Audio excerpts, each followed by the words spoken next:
Rishabh, we are live now.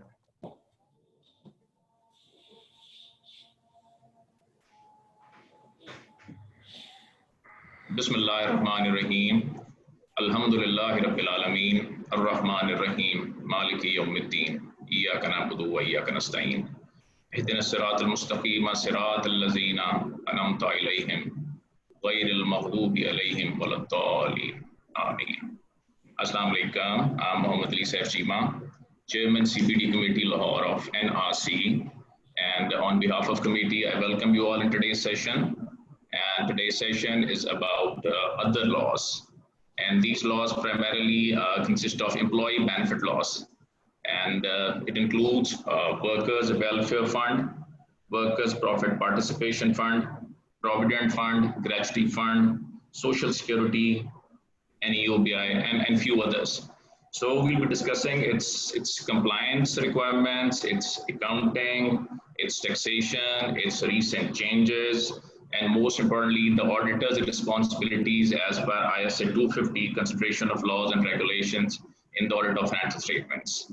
So the format of today's session is slightly different from previous sessions. We'll be having 4 presentations of 20 minutes each, and then we have a dedicated question answer session of 20 minutes. So the audience can post the questions during the presentation, and we'll have summary of that questions, and then we'll respond in that question answer session. So we have very learned and experienced professionals with us to cover this area.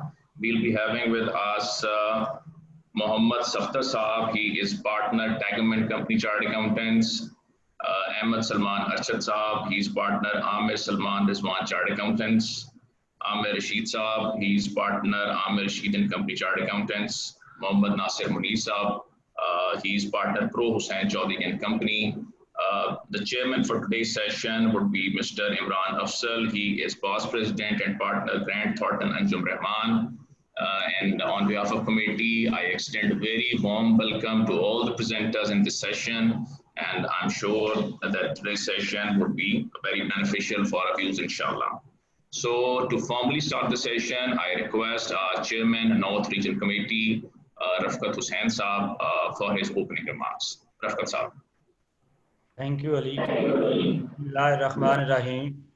Honorable Session Chair, past President ICAB, Mr. Imran Afzal, distinguished keynote speakers, my colleagues at NRC, worthy members, ladies and gentlemen, Assalamu alaikum and very good afternoon. On behalf of Northern Regional Committee, it is my privilege and pleasure to welcome all of you in this very important webinar. Ladies and gentlemen, the effect of laws and regulations on financial statements varies considerably. The provisions of some laws or regulations have a direct effect on the financial statements. Non-compliance with laws and regulations may also result in fines, litigation, or other consequences for the entity that may have material effect on the financial statements. If we talk about today's webinar, through 18th Constitutional Amendment in April 2010, certain laws were devolved to the provinces, and thereafter the Sindh government promulgated its own labor laws, bringing about substantial amendments in their scope and structure, followed by some other provinces' government. Apart from other laws, the Sindh government promulgated the 3 most prominent laws, and these are Sindh Workers' Welfare Fund Act 2014, Sindh Companies Profit Participation Act 2015, and Sindh Employees Old Age Benefit Act 2015. Matters relating to ambit and interpretation of the Companies Profit Act and Employees Old Age Benefit Act were taken up by employers before the superior courts, and certain litigations are still going on. An important law being recently implemented in Punjab is Punjab Workers' Welfare Fund Act 2019. Ladies and gentlemen, every regulatory law brings new challenges, requirements, and expectations for the businesses and professionals. Our members, either in practice or industry, compliance and review of compliance with other laws require special consideration. Compliance with these laws brings significant challenges, especially for small and medium-sized businesses. To discuss some important laws from regulatory, accounting, auditing, and taxation perspective, and to answer your questions, we have invited very eminent professionals. With this, I would like to thank our distinguished keynote speakers and our session chairman for taking time out of their very busy schedule and joining the webinar. Inshallah, we are going to have a great session ahead. Thank you very much.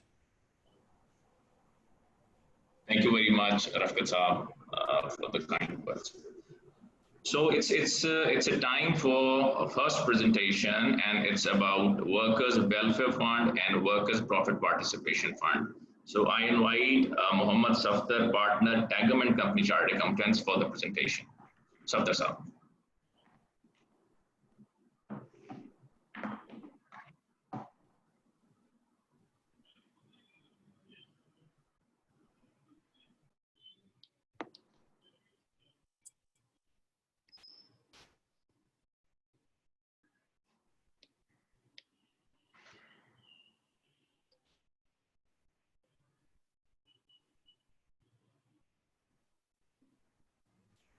जी सफदर साहब, आपको आवाज़ आ रही है? आपकी आवाज़ नहीं आ रही तक।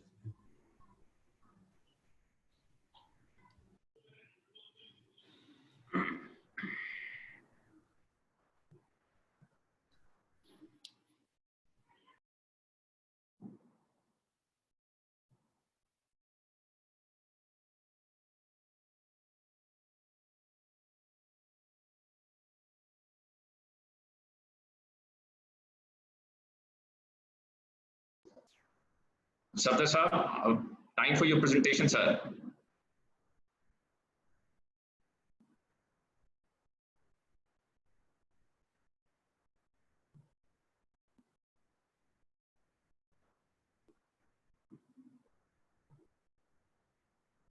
I believe कि कोई शायद इनके कोई IT कोई इनके साथ शायद connection में कोई issue है, so we can wait for 1 minute. Otherwise, we can move towards the next presentation of Ahmed Salman Arshad Saab. So we'll wait for 1 minute.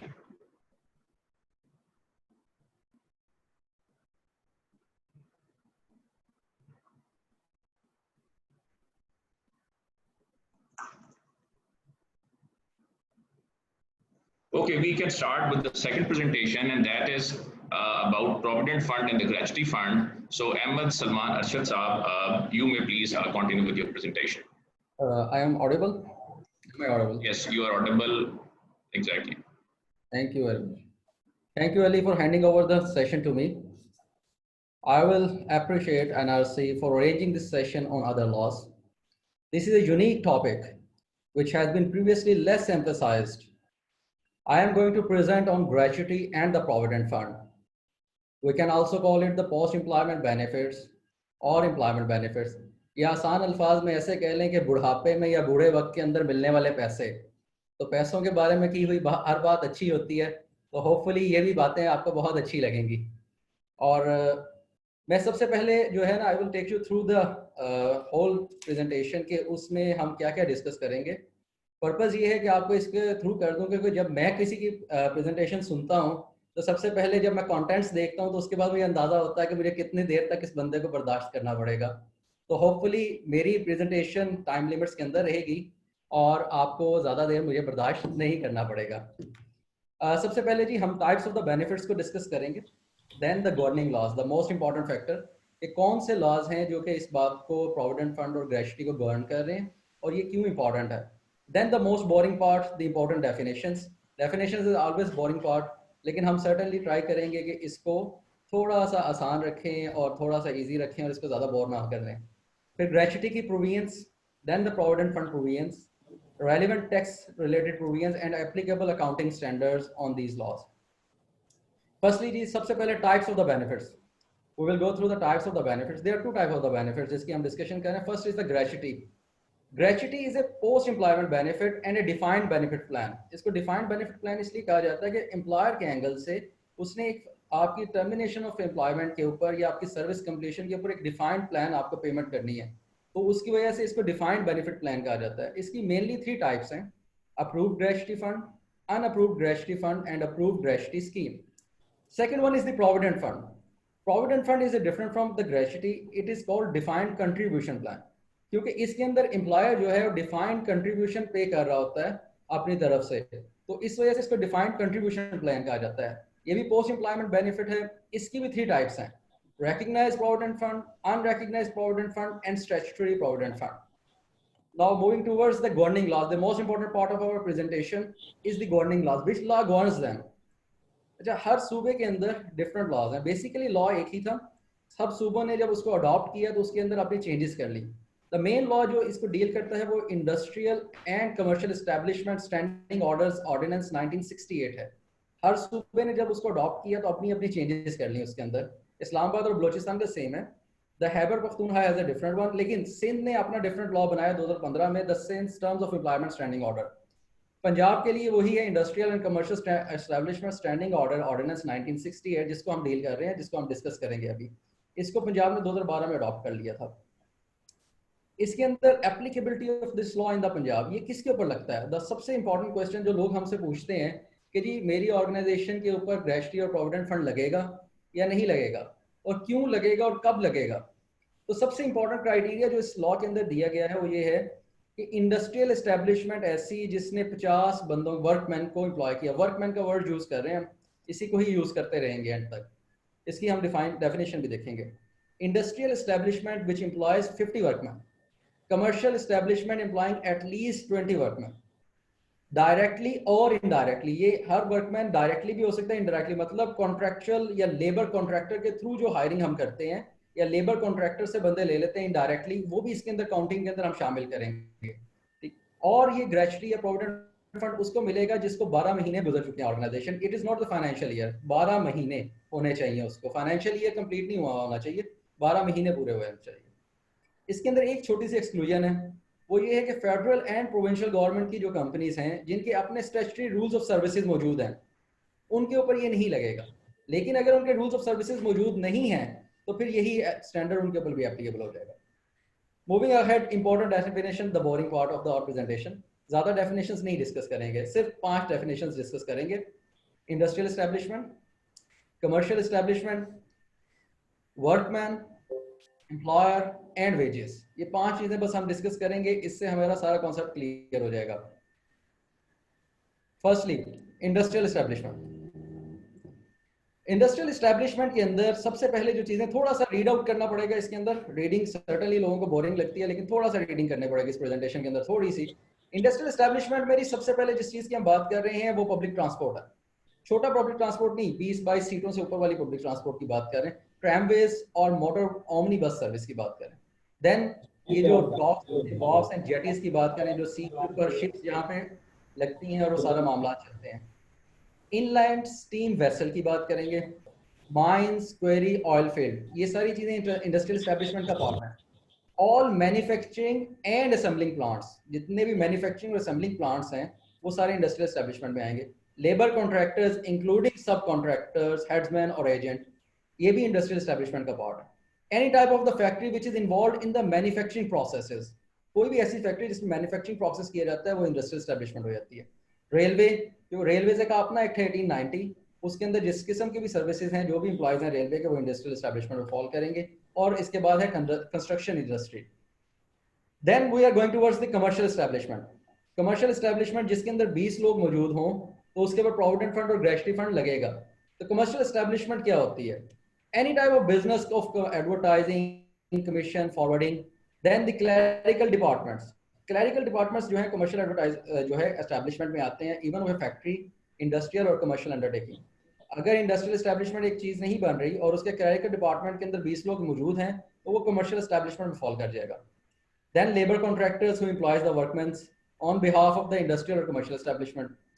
Joint stock companies हैं, इंश्योरेंस है, banking companies है, stock exchange है, club, hotel, restaurant, cinema, theatres and any other establishment notified by the government. मैं इसको run through कर रहा हूँ क्योंकि ये बेसिक सिंपल सी चीजें जो कि यहाँ पे लिखी गई है, डेफिनेशन है। Then workman, the most important definition, जिसके ऊपर सबसे ज्यादा केसेस कोर्ट्स में चलते हैं कि जी either I am a workman और नॉट। ठीक है, हम इसको उस केसेस के एंगल से नहीं देखेंगे, केस लॉ के एंगल से नहीं देखेंगे, हम इसकी सीधी वर्किंग के वर्डिंग के एंगल से चलेंगे कि कौन सा बंदा वर्कमैन है जिसको ग्रेच्युटी और प्रोविडेंट फंड की पेमेंट होनी चाहिए. Any person employed in any industrial or commercial establishment to do any skilled or unskilled work. वो all type of skilled और unskilled इसके अंदर कवर हो गए हैं. जो छोटी सी एक चीज इसके अंदर कवर नहीं की वो सेमी स्किल्ड है, क्योंकि पंजाब गवर्नमेंट अपने जो नोटिफिकेशंस निकालती है मिनिमम वेजेस, उसके अंदर वो स्किल्ड, अनस्किल्ड और सेमी स्किल्ड को भी कवर करती है. यहाँ पर उसने उसको कवर नहीं किया, लेकिन इसके अंदर सारे वर्कमैन को इंक्लूड किया जाता है. ठीक है, इसी चीज के ऊपर वर्कमैन की डेफिनेशन के ऊपर अक्सर लिटिगेशंस चलती हैं और सबसे ज्यादा केसेस इसी के ऊपर चल रहे होते हैं कि कौन आता है. लेकिन अगर हम इसको ब्रॉड एंगल में देखें तो तमाम स्किल्ड और अनस्किल्ड वर्कर्स जो भी इंडस्ट्रियल और कमर्शियल एस्टेब्लिशमेंट में काम कर रहे हैं वो वर्कमैन है. Then the employer, who is an employer, who is responsible to pay the gratuity and the provident fund. Owner of any industrial and commercial establishment है, गवर्नमेंट अथॉरिटी है, फैक्ट्री का मैनेजर है जिसको ऑनर ने manager बनाया है. Then honour ने किसी को सुपरविजन दी हुई है, खुद नहीं करता, किसी कोई सुपरविजन कर रहा है उसके बिहाफ के ऊपर, तो वो भी रिस्पॉन्सिबल है. तो वो भी ऑनर ही की डेफिनेशन में काम करे क्योंकि वो उसके बिहाफ के ऊपर काम कर रहा है.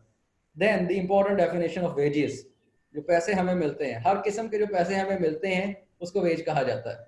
अब इसके अंदर इंपॉर्टेंट फैक्टर ये है कि कौन सी ऐसी वेज है, कौन सी अमाउंट ऐसी होगी जिसके ऊपर हमें ग्रेच्युटी की कैलकुलेशन करनी है या प्रोविडेंट फंड की कैलकुलेशन करनी है. इसके अंदर तमाम ग्रॉस वेज की बात है, इसके अंदर तमाम अलाउंसेस शामिल हैं. कुछ जो एक्सक्लूजन हैं वो यहाँ पे लिख दी गई हैं. पहली एक्सक्लूजन है value of any house accommodation. It is not meant to be house rent allowance. ये हाउस रेंट अलाउंस नहीं है, ये value of any house accommodation है कि आपको कोई हाउस दिया गया है उसकी वैल्यू है. इसको नहीं इंक्लूड करेंगे, लेकिन हाउस रेंट अलाउंस को इंक्लूड करेंगे. Value of supplies of amenities है, आपको जो बिल दिए जाते हैं या मेडिकल अटेंडेंट दिया गया है, इसमें मेडिकल अलाउंस शामिल नहीं है. Medical allowance is a part of A gross veg. ठीक है, उसको शामिल करेंगे ग्रेच्युटी की कैलकुलेशन के लिए, लेकिन इसको जो एमिनिटीज की वैल्यू है या अटेंडेंट दिया गया है उसकी जो कॉस्ट थी उसको नहीं शामिल करेंगे. ट्रैवलिंग अलाउंसेस को नहीं शामिल करेंगे, या स्पेशल अलाउंसेस जो किसी जॉब के लिए आपको स्पेशली दिए जाते हैं उसको नहीं शामिल करेंगे. और उसके अलावा कंटिजेंट पेमेंट्स है जैसे कि लीव एनकैशमेंट है. सो इससे ये बात क्लियर हुई कि हमने जो वेजेस लेनी है जो कैलकुलेशन के लिए वो ग्रॉस सैलरी है including of all allowances except these 4 type of allowances. So अब हमारा ये बोरिंग पार्ट थोड़ा सा कंप्लीट हो गया है, जो होपफुली आप ज़्यादा बोर नहीं हुए होंगे इसके अंदर डेफिनेशंस के अंदर. Now moving towards the next important part, what are the gratuity and what is their provisions. सबसे पहले स्टैंडिंग ऑर्डर के तहत कंडीशंस ऑफ ग्रेच्युटी क्या हैं, किसके ऊपर ग्रेच्युटी लगेगी, कब पे की जाएगी और किसको नहीं पे की जाएगी. फर्स्ट इज, ये तमाम इंडस्ट्रियल एंड कमर्शियल एस्टेब्लिशमेंट पे लगेगी. Industrial establishment having at least 50 workmen और कमर्शियल एस्टेब्लिशमेंट हैविंग 20 वर्क्समैन. अगर किसी के पास 20 और 50 वर्क्समैन मौजूद हैं इंडस्ट्री और कमर्शियल एस्टेब्लिशमेंट में रिस्पेक्टिवली, तो उसके ऊपर ग्रेच्युटी लगेगी. लेकिन ये कब दी जाएगी? ये पेबल होती है जी on retirement, on resignation, on termination और डेथ. ठीक है, ये इन 4 सिचुएशन में पे होगी. लेकिन अगर मिसकंडक्ट के केस के अंदर किसी को फायर किया गया है तो उस केस के अंदर ग्रेच्युटी नहीं मिलेगी. लेकिन मिसकंडक्ट की एक वाइड डेफिनेशन है, ये भी लेबर कोर्ट्स में बहुत से केसेस हैं और इसके बहुत से केस लॉज मौजूद हैं कौन सी चीज़ मिसकंडक्ट में आएगी और कौन सी नहीं आएगी. लेकिन अपेरेंटली मिसकंडक्ट के ऊपर अगर किसी को टर्मिनेट किया जाता है तो उसके ऊपर ग्रेच्युटी उसको पे नहीं की जाएगी. जो डेथ का सिनेरियो है, डेथ के सिनेरियो में जो उसके लीगल एयर्स होंगे उनको ग्रेच्युटी पे की जाएगी through the commissioner of compensation act. अच्छा, ग्रेच्युटी मिलेगी कब? ग्रेच्युटी मिलेगी कंप्लीशन ऑफ 12 मंथ्स के बाद. आपने किसी ऑर्गेनाइजेशन में 12 महीने कंप्लीट कर लिए हैं तो उसके बाद आप इसके लिए एलिजिबल हैं कि आपको ग्रेच्युटी पे की जाए. ग्रेच्युटी की कैलकुलेशन कैसे की जाती है? ग्रेच्युटी की calculation equal to 30 days of gross wages है. जो वेजेस हम पीछे डिफाइन करके आ चुके हैं उसकी 30 डेज की जो पेमेंट है उसके मुताबिक आपको ग्रेच्युटी पे की जाएगी. लेकिन अगर जिस तरह हम लोग होते हैं जिसको फिक्स सैलरी पे की जाती है, उनके सिनारियो के अंदर लास्ट ड्रॉन सैलरी जो है उसको मल्टीप्लाई किया जाएगा number of years of service के साथ. मतलब अगर मैंने 10 साल काम किया है तो लास्ट ड्रॉन सैलरी अगर 1 लाख रुपए है तो 10 साल के साथ उसको मल्टीप्लाई करके 1 मिलियन की ग्रेच्युटी पे की जाएगी. लेकिन अगर कोई वर्कर्स ऐसे हैं जैसे कि टेक्सटाइल सेक्टर है जहाँ के पर जो आपको सैलरी मिलती है वो पर पीस मिलती है कि आपने इतने पीस स्टिच किए उसको मिलेगी, या इतने नंबर ऑफ बटन्स आपने हैंग किए तो उसकी बेस पे आपको सैलरी मिलेगी. तो उस सिनेरियो के अंदर आप लास्ट ड्रॉन सैलरी नहीं देंगे. लास्ट 12 मंथ्स के अंदर जो हाईएस्ट नंबर सैलरी उसने ड्रॉ की होगी उसको नंबर ऑफ ईयर्स के साथ मल्टीप्लाई करके उसको सैलरी पे की जाएगी.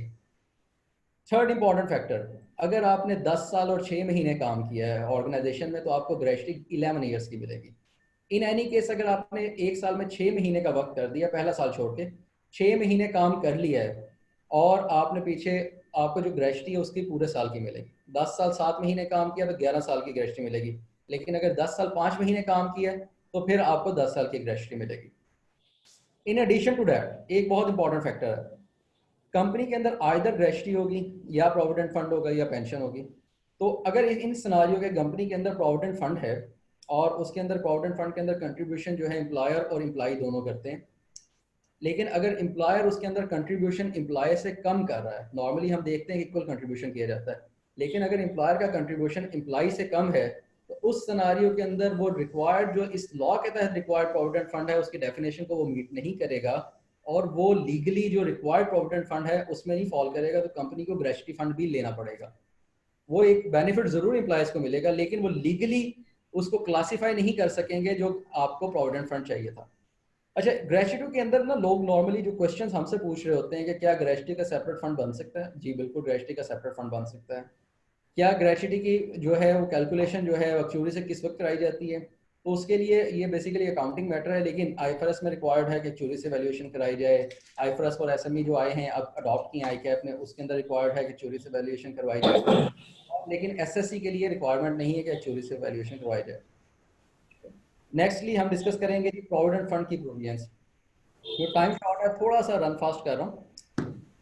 कंडीशंस ऑफ प्रोविडेंट फंड क्या है? इंडस्ट्रियल एंड कमर्शियल एस्टेब्लिशमेंट जिसके पास 20 और 50 बंदे होंगे उसके अंदर ये आपकी प्रोविडेंट फंड की प्रोविजंस आएंगी, लगेगा। कब मिलेगा? पेबल ऑफ रिटायरमेंट मिलेगा, रेजिग्नेशन मिलेगा, टर्मिनेशन मिलेगा, डेथ पे मिलेगा। वही चारों सिनारियोज हैं जो ग्रेचुटी फंड में थे, उसी की बेस के ऊपर ये मिलेगा। लेकिन इन केस ऑफ मिसकंडक्ट जो ग्रेचुटी में पैसे नहीं मिलते थे यहाँ पे जरूर मिलेंगे। वो इस वजह से जरूर मिलेंगे, मिसकंडक्ट की बेस पे भी आपको फायर किया गया, टर्मिनेट किया गया, तो आपको ये प्रोविडेंट फंड मिलेगा क्योंकि ये आपका पैसा था, आपने खुद कंट्रीब्यूट किया हुआ था, एम्प्लॉयर ने कंट्रीब्यूट किया था और जो उसके ऊपर प्रॉफिट अर्न हुआ है उसमें आपका पैसा भी शामिल है। सो आपको पूरी amount in case of provident fund मिलेगी। और इसके लिए लीगल रिक्वायरमेंट ये है कि equal contribution at least employer और एम्प्लॉय की हो। एम्प्लॉयर ज्यादा देना चाहता है वो एक सेपरेट इशू है, लेकिन इक्वल कंट्रीब्यूशन होना जरूरी है प्रोविडेंट फंड के केस के अंदर। वो बात जो मैंने पहले की थी कि अगर एम्प्लॉयर कंट्रीब्यूशन अपनी कम करेगा एम्प्लॉय से तो वो फिर लीगली रिक्वायर्ड प्रोविडेंट फंड को नहीं बनेगा और उसके केस के अंदर कंपनी को ग्रेचुटी की प्रोविजन भी लानी पड़ेगी। अच्छा, एक बड़े अजीब सा लॉ है जो कि सिंध में आया और केपीके में है कि जी इन केस अगर आपने प्रोविडेंट फंड रखा हुआ है तो प्रोविडेंट फंड की पेमेंट किसी भी सूरत में ग्रेचुटी फंड अगर आपके पास होता तो उससे कम नहीं हो सकती। थैंक्स गॉड के ये पंजाब में नहीं है। पंजाब में आप प्रोविडेंट फंड की पेमेंट किसी भी अमाउंट पे कर सकते हैं। सिंध और केपीके में ये भी है कि जी आपकी इन एनी केस प्रोविडेंट फंड की पेमेंट ग्रेचुटी अगर होती तो उससे कम ना हो। अगर ऐसा होता तो फिर ये provident fund defined contribution plan नहीं रह गया, फिर तो ये डिफाइंड बेनिफिट प्लान बन गया कि इतना तो मिलना ही मिलना है, इससे ज्यादा मिलेगा, इससे कम नहीं मिलेगा। अच्छा, प्रोविडेंट फंड को जो कंपनीज ऑर्डिनेंस एक्ट 2017 का सेक्शन डील करता है वो सेक्शन 218 है। सेक्शन 218 जो है डील करता है कि वो कहता है कि जी आपके पास जो पैसे प्रोविडेंट फंड के आए हैं उनको 15 दिन के अंदर नेशनल सेविंग में लगा दें या सेपरेट स्पेशल बैंक अकाउंट में डाल दें। Separate special bank account doesn't mean a saving account, it can be a current account. लेकिन अगर आप प्रोविडेंट फंड की रूह की तरफ जाएं तो ये पैसा for the benefit of employee के लिए है, तो सर्टनली इसको इन्वेस्ट किया जाना चाहिए, ना कि करंट अकाउंट में रख दिया जाए। आप इसको गवर्नमेंट सिक्योरिटीज में इन्वेस्ट कर सकते हैं, बॉन्ड्स में इन्वेस्ट कर सकते हैं और ऐसी स्कीम्स में जो एससीसीपी ने अप्रूव की हुई है उसमें इन्वेस्ट कर सकते हैं। और इन केस के अगर आपका प्रोविडेंट फंड का सेपरेट फंड बना हुआ है तो आपने इमीडिएटली ये पैसे उस ट्रस्ट में ट्रांसफर कर देने और वो ट्रस्ट फिर अपने जो रूल्स एससीसीपी ने दिए थे 2018 के अंदर इन्वेस्टमेंट इन लिस्टेड सिक्योरिटीज की रेगुलेशन है उसके मुताबिक इन्वेस्ट करेगा। उस रेगुलेशन के अंदर बहुत डिटेल्ड बताया गया है लिमिट्स ऑफ इन्वेस्टमेंट क्या होंगी, कंडीशंस ऑफ इन्वेस्टमेंट क्या होंगी, कहाँ पर आप इन्वेस्ट कर सकते हैं, आईपीओ में कितनी अमाउंट इन्वेस्ट कर सकते हैं, लिस्टेड कंपनीज में कितना कर सकेंगे, बॉन्ड्स में कितना कर सकेंगे। ये रेगुलेशन आप खोल के देखेंगे तो आपको बड़ा डिटेल्ड उसके अंदर दिया गया कहाँ पर कितनी अमाउंट इन्वेस्ट कर सकते हैं। एक एडिशनल रिक्वायरमेंट उस जो रेगुलेशन में दी गई है कि आपने एनेक्जर ए जो है उस फंड का जो है ना एससीसीपी को फाइल किया करना है, जिसके अंदर वो तमाम डिटेल आएगी आपने कितनी अमाउंट कहाँ कहाँ इन्वेस्ट की हुई है, वो तमाम की तमाम डिटेल आपने SCCP को फाइल किया करनी है। Then moving fastly towards the relevant tax provisions के टैक्स की प्रोविजंस क्या है। जब आपको पैसे मिलेंगे तो पैसों के साथ गवर्नमेंट टैक्स तो लेगी, ऐसा तो नहीं हो सकता कि आपको पैसे मिल रहे हैं और गवर्नमेंट टैक्स ना ले, तो टैक्स तो देना पड़ेगा। वैसे भी हमारी टैक्स टू GDP रेशो बहुत कम है। अच्छा, अगर ग्रेचुटी आपकी अप्रूव्ड है तो उस डेट सिनारियो में तो आपकी एग्जम्पशन है, लेकिन आपकी अगर ग्रेचुटी अप्रूव्ड नहीं है तो एम्प्लॉयर साइड के ऊपर आपको उसकी डिडक्शंस नहीं मिलने वाली, आपका एक्सपेंस एडमिसिबल नहीं होगा। और एम्प्लॉय साइड पे क्या होगा जी, अगर गवर्नमेंट एम्प्लॉई है तो आपकी फुली एग्जाम्प्ट है ग्रेचुटी। अप्रूव्ड ग्रेचुटी फंड से पैसे मिले हैं आपको, जो कि आपने कमिश्नर से अप्रूव करवाया और टैक्सेशन कमिश्नर से, तो आपकी फुली एग्जाम्प्ट होगी ग्रेचुटी। अप्रूव्ड ग्रेचुटी स्कीम है, आपने फंड नहीं बनाया हुआ लेकिन स्कीम बनाई थी और उसको अप्रूव करा लिया, उस सिनारियो में सिर्फ 3 लाख तक की अमाउंट जो आपको मिलेगी वो एग्जाम्प्ट है, बाकी नॉर्मल सैलरी टैक्सेशन में फॉल कर जाएगी। अगर आपके पास अनअप्रूव्ड ग्रेचुटी है, अनअप्रूव्ड के केस के अंदर भी हमने थोड़ी सी रियायत आपको मिली है, जो कि 75,000 रुपया जो है उसके ऊपर टैक्स नहीं लेंगे मैक्सिमम, बाकी सारी अमाउंट के ऊपर टैक्स ले लेंगे। तो 75,000 रुपया आपको जो ग्रेचुटी मिलेगी उसके ऊपर टैक्स नहीं होगा, बाकी नॉर्मल सैलरी टैक्सिंग में जाएगा। 4 ऐसे सिनारियोज हैं जिसके अंदर ग्रेचुटी आपको मिलेगी तो इन एनी केस वो फुली टैक्सेबल होगी। ग्रेचुटी आपने पाकिस्तान में रिसीव नहीं की, ग्रेचुटी रिसीव की नॉन रेजिडेंट ने। ग्रेचुटी एक ऐसे डायरेक्टर को दी गई जो कि regular employee of the company नहीं था। ग्रेचुटी ऐसे पर्सन ने रिसीव की जिसने ऑलरेडी एक और ग्रेचुटी रिसीव की हुई थी। तो अगर आपको 2 ग्रेचुटीज मिली हैं तो आपकी सिर्फ एक ग्रेचुटी एग्जाम्प्ट होगी, दूसरी ग्रेचुटी नॉर्मल टैक्सिंग होगी। थर्डली जी, आपके पास प्रोविडेंट फंड की टैक्सेशन साइड क्या होगी। प्रोविडेंट फंड के केस के अंदर अनरिकग्नाइज्ड सिनारियो के अंदर जो कंट्रीब्यूशन आप एम्प्लॉयर साइड पे देंगे उसके डिडक्शंस नहीं मिलेंगी। एम्प्लॉय साइड के ऊपर क्या होगा, एम्प्लॉयर जब आपको कंट्रीब्यूशन रिकग्नाइज फंड में देगा या अनरिकग्नाइज में देगा, वो 2 डिफरेंट चीज़ें। एम्प्लॉयर का कंट्रीब्यूशन जब आपको रिकग्नाइज फंड में मिले तो 1.5 लाख तक का कंट्रीब्यूशन या 10% ऑफ द बेसिक सैलरी का कंट्रीब्यूशन जो लोअर होगा वो एग्जाम्प्ट होगा। लेकिन अगर अनरिकग्नाइज फंड होता तो जितना मर्जी आप कंट्रीब्यूशन दें उसके ऊपर कोई भी आपको एग्जाम्पशन नहीं मिलने वाली, वो तमाम टैक्स होगा। इंटरेस्ट जो है वो 16% ऑफ एक्यूमुलेटेड बैलेंस तक का एग्जाम्प्ट होगा। अच्छा, होता ये है कि जिस वक्त फंड्स होते हैं प्रोविडेंट फंड के, तो वो आपको ईयरली अपने एम्प्लॉय को एक शीट देते हैं कि जी ये आपका एक्यूमुलेटेड बैलेंस खड़ा है, हर साल का, पिछले साल का ये बैलेंस था, इस साल का ये बैलेंस है, इसके अंदर एक्यूमुलेटेड में इंटरेस्ट का फैक्टर इतना ऐड हुआ, कंट्रीब्यूशंस का फैक्टर इतना ऐड हुआ। वो एक सफ़ा मिलता है हर एम्प्लॉय को जो उनका प्रोविडेंट फंड प्रॉपर बना होता है। वो जो अमाउंट्स हैं वो हर साल अपनी रिटर्न में ऐड कर ली जाती हैं, उसको रिटर्न के अंदर डिस्क्लोज कर दिया जाता है। तो जो रिकग्नाइज फंड होता है उसकी जो अमाउंट्स हैं वो हर साल डिस्क्लोज कर दी जाती हैं, लेकिन जो अनरिकग्नाइज फंड होता है उसमें ऐसा कुछ नहीं हो रहा होता। उसमें जिस वक्त आपको पैसे मिलते हैं उसी साल के अंदर वो सारा का सारा टैक्स किया जाता है, उससे पहले उसको कहीं पे भी रिकॉर्ड नहीं किया जा रहा होता। सो रिकग्नाइज के केस के अंदर जिस वक्त आपको एंड के ऊपर पैसे मिलते हैं सारे के सारे वो सारे एग्जाम्प्ट हो जाते हैं, लेकिन अनरिकग्नाइज के केस के अंदर जिस वक्त आपको पैसे मिलते हैं सारे के सारे, तो सारे के सारे वहां पे इकट्ठे टैक्स हो जाते हैं। Then moving towards the last thing, applicable accounting standards. What are the applicable accounting standards? The applicable accounting standards जो कि इसको डील कर रहे हैं IAS 19 है, इन केस ऑफ IFRS लग रहे हैं आपके पूरे के पूरे IFRS आपकी फाइनेंशियल स्टेटमेंट्स पे लगेंगे। तो एम्प्लॉय बेनिफिट्स का IAS 19 है जो कि 2011 में आया था, जिसके अंदर कंप्लीट डिस्कशन की गई है डिफाइंड बेनिफिट्स की भी और डिफाइंड कंट्रीब्यूशंस की भी, उसके अंदर तमाम डिस्क्लोजर रिक्वायरमेंट दे दी गई हैं। देन IFRS फॉर SME जो आपकी मीडियम साइज एंटिटीज़ हैं उसके अंदर सेक्शन 28 है IFRS फॉर SMEs को जो है कि आपने अडॉप्ट किया था, उसको वो डील करता है इन दोनों स्टैंडर्ड एम्प्लॉय बेनिफिट्स के साथ। और AFRS फॉर SSE जो स्मॉल साइज के लिए ICAP की तरफ से है, सेक्शन 15 है एम्प्लॉय बेनिफिट्स का जो इसको डील कर रहा है। इसके अलावा AFRS for MSE and SSE हैं, वो अब यूज़ नहीं हो रहे लेकिन अभी तक वो इंटैक्ट हैं, उनको विड्रॉ नहीं किया गया, तो वो भी इसका उसका भी रेलिवेंट सेक्शन आपको यहाँ पे बता दिया गया।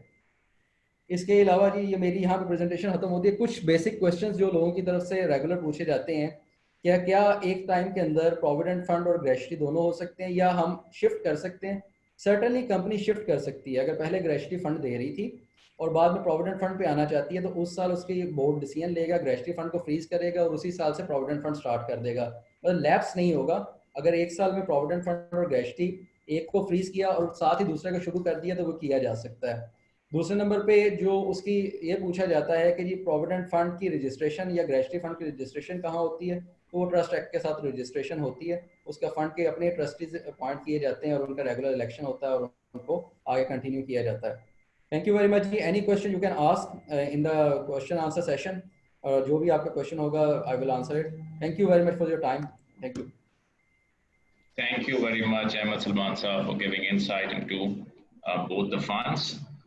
And now the time for the second presentation. In fact, first presentation. मेरा ख्याल है सफ्तर साहब का जो IT इशू है, I believe वो resolve हो गया.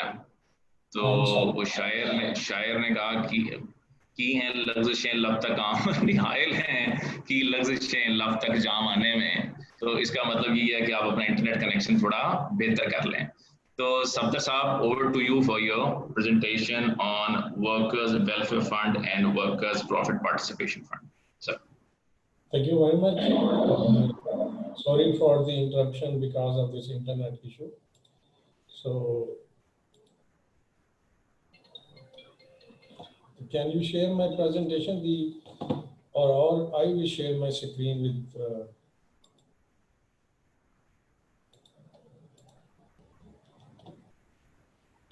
Ali, who will share my presentation? Are you listening? आपकी आवाज थोड़ी सी कम आ रही है सफ्दर साहब. मैं कह रहा हूँ मेरी जो presentation उसने share करनी है. Presentation आप share करेंगे. Okay, let me just go through it.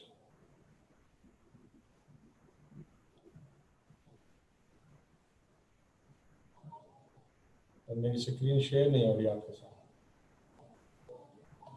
Yes, I think it's clear. Bismillahirrahmanirrahim. Is my screen now clear? Exactly, screen आप नजर आ रही है. Okay, so we'll start with the Workers' Profit Participation Fund.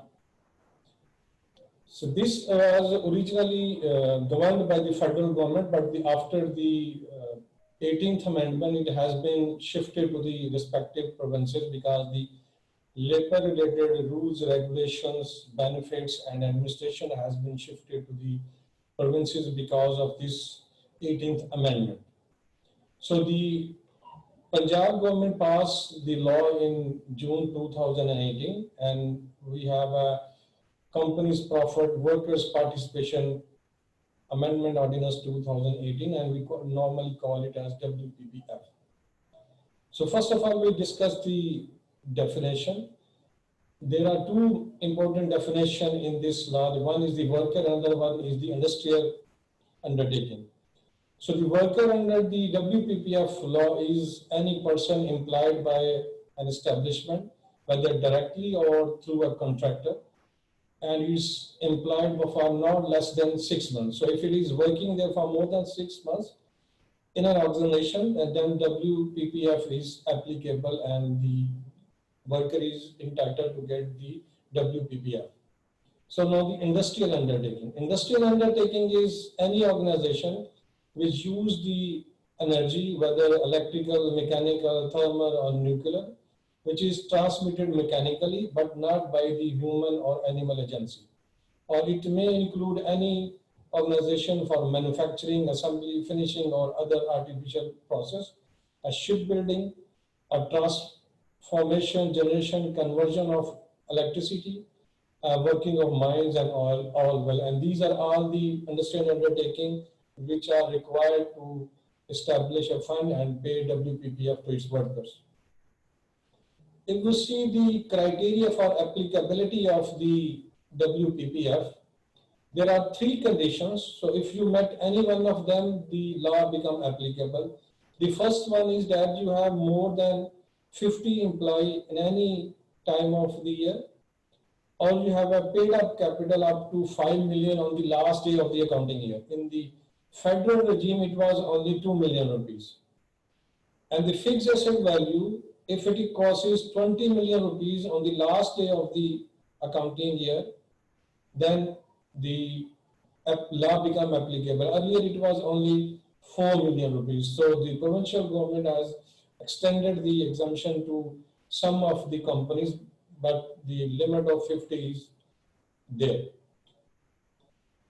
So if we see the contribution for this WPPF, it is 5% of the profit, and it is payable within 9 months of the close of accounting year. it is payable by the organization, but if employee wants, he can pay a voluntary contribution, but this contribution by the employee cannot be more than 10% of his annual income, and he will be given a credit of 1.25% of his contribution. It means he will give an incentive if he voluntarily contribute into WPPF. So if the company has established a fund and now company has distributed the WPPF to the workers, which is required to be distributed within 9 months of the close of accounting year. If any amount is left, that amount will not remain either in the fund or that amount will not be refunded to the company. It will be deposited with the government as a worker welfare fund. Again, a fund has to be established and there would be a trustee, 2% from the employee side, 2% nominated by the management, one must be from the accounting department. That investment, if there is investment in the fund not yet distributed, that can be invested in ICP, National Investment and government securities. And the company, if delays the payment to the fund, it has to pay a profit to the fund, which is 2.5% more than the bank rate or 75% of the rate of dividend declared by the company on the ordinary share, whichever is high. We have to make a comparison that the bank rate plus 2.5% on the deposit side and 75% of the dividend rate paid on ordinary shares, and whichever is high, the company has to pay if he has delayed the payment to the fund. And fund has to be created and the eligibility for the employee is 6 months. So if an employee has served in a company for 6 months, he is eligible to participate in the Workers' Profit Participation Fund. So the unique thing in the WPPF is that the worker has been divided in 3 categories. Number 1 category is the employees who get the minimum salary. Number 2nd category is employees who get salary more than minimum wage but up to 22,000 rupees. And 3rd category is the workers who get amount more than 22,000 rupees. Because the fund is distributed on the basis of unit allocated to the employees of these 3 categories. The first category will receive 4 units, and the second category will receive 2 units, and the third and the higher side salary slab will receive only 1 unit out of the allocation. So if we see how it has to be distributed, let's see a table for the distribution of this fund. We have an example like a company have a WPPF of 3 million rupees, and instead of making payment in July, they make the payment in March in next year. So we assume that the closing year is June 18 and the payment was made in March 19. So if you see the screen, the WPPF allocated is 3 million rupees, and then from July to March we have calculated the profit, which is 2% plus the bank deposit rate for each month. So if in July the bank profit rate is 5.5%, added 2.5% over and above, and it becomes 8%. The company will pay 8% for the month of July if the company has not paid the WPPF to the fund. So if we see the calculation, the original amount was 3 million and total profit calculated up to March 19 was 202,000. So total comes to 3.2 million, which has to be distributed to the employees. Now the 3 million is the profit, and this WPPF has to be divided into units, and each unit will be of rupees 10. I already discussed that each category will be given units on the basis of their salary. So the first minimum wage salary will be given 4 units, the second 2 units, and third the higher side get only 1 unit. So we have 3 million, and if we assume that there are only 80 workers working in the company, So we have divided in three categories: 8 workers receiving the minimum salary, 17 workers receiving the higher from 17 to 22,000 rupees, and 55 workers receiving the salary above 22,000 rupees. So if we see the table at the bottom of this slide, the first column is the ratios of units to be allocated to each category, 4 to 1. Number of employees, first category 8, then 17 and 55. Then is the product, which is the multiple of number of employees plus unit to be allocated in each category. So 8 into 4 is 32. So if we see the proportion to be distributed among each category, so minimum base salary is 26.45%, second category 28, and third category 44.45%. Then the allocation of units, then the distribution of funds of 3 million. Then the next column is for distribution on the basis of this percentage of profit. Then is the total of fund and profit, and then the allocated total amount to each category of profit, fund, and then the total payment in each category to each worker. So we see the next slide. There is a condition for the maximum amount of WPPF that one employee can get from the employer, and that is maximum 4 times of the minimum wage. Minimum wage now is 17,500, so multiply by 4, it comes to 70,000. So maximum WPP fund that an employee can get is 70,000 per year. So if you see the table, amount allocated to employee, profit allocated to employee, payment for each employee, then the next column is WPPF amount distributed in each category. Accounting to number of units and observing the upper limit of 70,000, what we can distribute to each member on the part of the original amount is 2.7 million instead of 3 million. The profit has to be allocated to the employee on the basis of the ratio which is set for the original amount as well. So total amount distributed is 2.9 million to the workers, while 233,000 rupees will be given to the government as WWF, Workers Welfare Fund. So there is a unique scenario in this employment benefit that you cannot pay more than 70,000 to one worker.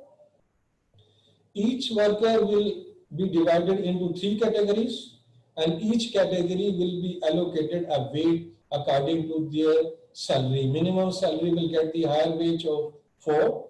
The second category from 17,500 to 22 will receive the 2 units, and the last category will be at par, receiving weight of 1. So this is the unique calculation criteria which is not available in any other labor laws. There is another point where an employee can get the benefit. I already discussed that if an employee wants to contribute in the fund, he can voluntarily contribute. So if he contributes ₹1, he will get 1.25. So, but there is a maximum limit to it. So if an employee amount receive 40,000 contribute in the fund, he will be allocated 4,000 units because 1 unit consists of ₹10. So we have 300,000 units already. If an employee have computed 40,000 rupees, then the total unit will become 304 because the amount will become 3 million plus 40,000. And the contribution or the units he will receive will be 5,000. 4,000 into 1.25. So the distribution among the other employees would be 299,000 units. That is 304 units minus 5,000 units that will be given to the employee who has made a voluntary contribution, and 299,000 units will be distributed among the remaining employees. Then there are the Annexure which has to be deposited with the government. It is Annexure 3, which deals with the contribution and the information that has to be provided. The first column is for the accounting years, profit, WPPF, distribution among the categories, and amount paid to each category, and then ultimately if there is any amount deposited to the government as WWF. So this is the whole WPPF. If I just make a short Note of it, 5% distribution applicable if you have 50 employees working in the company, or 20 million assets in the company, or the category for the paid up is 5 million rupees. Earlier it was 2 million. So this is the nutshell for WPPF, Workers' Profit Participation Fund. So if we discuss the Worker Welfare Fund, that is a bit simple, and there is no cash for different kind of categories of the worker. It was earlier administered by the federal government, and now after 18th Amendment shifted to the provincial government. And if we discuss the WWF Workers Welfare Fund for the Punjab, the requirement is that every employee whose income exceeds rupees 500,000, he has to make a contribution to a worker welfare fund equal to 2% of his total income. Now, if we see the definition of establishment for which this is applicable, the definition has been enhanced. Earlier, it was applicable to a limited sector when it was governed by the federal government. But in the provincial sector, this definition has been enhanced. Now, every office, firm, factory, society, undertaking, company, shop, premises, enterprise who is working in the province of Punjab, this law is applicable. So practically, this is applicable on each and every organization working in Punjab whose income exceeds rupees 500,000. Now, the payment criteria is different. Now, there is a comparison between the total income and the taxable income. So, if you are filing a return of income, so the 2% will be calculated on the basis of profit before taxation or provision for taxation as per accounts, whichever is higher. So, we have to see on which income it is applicable. So where the return is applicable, we have to make a comparison about profit before tax or provision for taxation as per accounts, or the declared income as per the return of income. So if you are not filing the normal income tax return or filing a income tax statement under section 115, so then the criteria is that your income is the profit before taxation or provision for taxation as per accounts, or 4% of the receipt as declared in the statement under section 115 of the income tax ordinance. So here, although it is a provincial chapter, but the criteria for calculation is based on the income tax return filed with the FBR. So if we see the computation, so it is when the normal tax return is being filed by an employer, it is 2% of the accounting profit before tax as per accounts, or 2% of the declared income as per income tax return, whichever is higher. So it means that your profit before tax or your taxable profit as per income tax return, whichever is higher. You have to make a comparison, whichever is higher, you have to calculate the 2% base, making that amount as a base. So if you are filing a return on the final tax regime, then 2% of accounting profit as per accounts or provision of tax, or 4% of the receipt as per the statement filed under section 115, whichever is higher. So if we see the computation under these two criteria, when number one, we are filing return under normal tax regime, and number two, when we are filing return under final tax regime. So I have made a 3 calculation. In first category, accounting profit is 4.8 million and calculation is 96,000. Taxable profit 4.7 and we comes to 95,000 for WWF, and provision for taxation is 1.3 million. So if we make a comparison, the accounting profit is on the higher side, so we'll have to pay 96,000 by applying 2% on 4.8 million rupees. If we are filing our return on the basis of final tax regime, so then the comparison is accounting profit before tax 3.2 million, provision for tax 928,000, and receipt as per statement under section 115 6.3 million. So in this criteria, the 4% of the receipt is higher than the other conditions. So we'll have to pay 252,000 rupees if we are filing our return under final tax regime.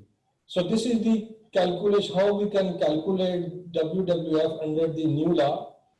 And if you see the payment dates, the WWF is payable within 30 days of the closing of accounts. And there is also one other condition mentioned that the employer has to make a payment after on the filing of income tax return and has submitted with the government.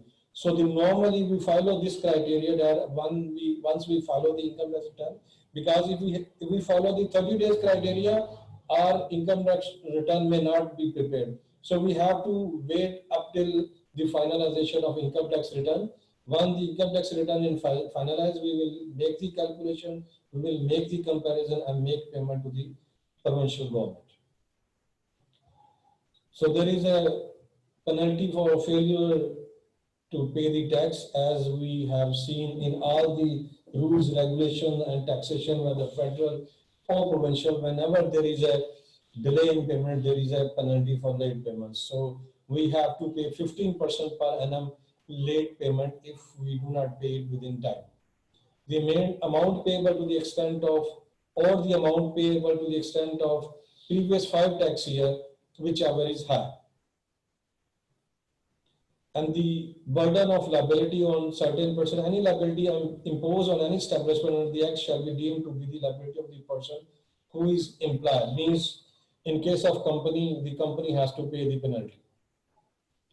Now in this scenario, although the comparison is on the basis of income tax, which is a federal chapter, the rules regulation for the manner and mode of payment, calling of records, audit and recovery, these are the same as the Punjab Sales Tax or Services Act 2012. So if we do not pay or if we delay the rules recovery for the records, the audit, the recovery procedure, they are same as mentioned in the Sales Tax Act on Services 2012. So if I brief this law, so it is that we have to pay 2% of the income tax as worker welfare fund if our income exceeds 500,000. So this is all from my side. So if there is any question, we can discuss in the question and answer session. Thank you very much.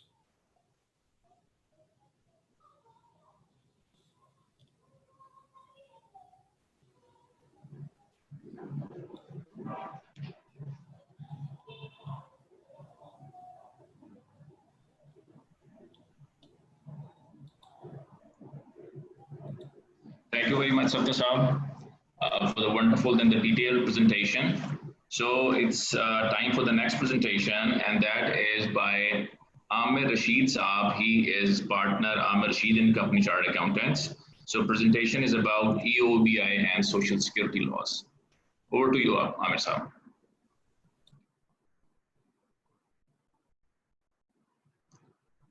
Amir Saab, kindly unmute your mic.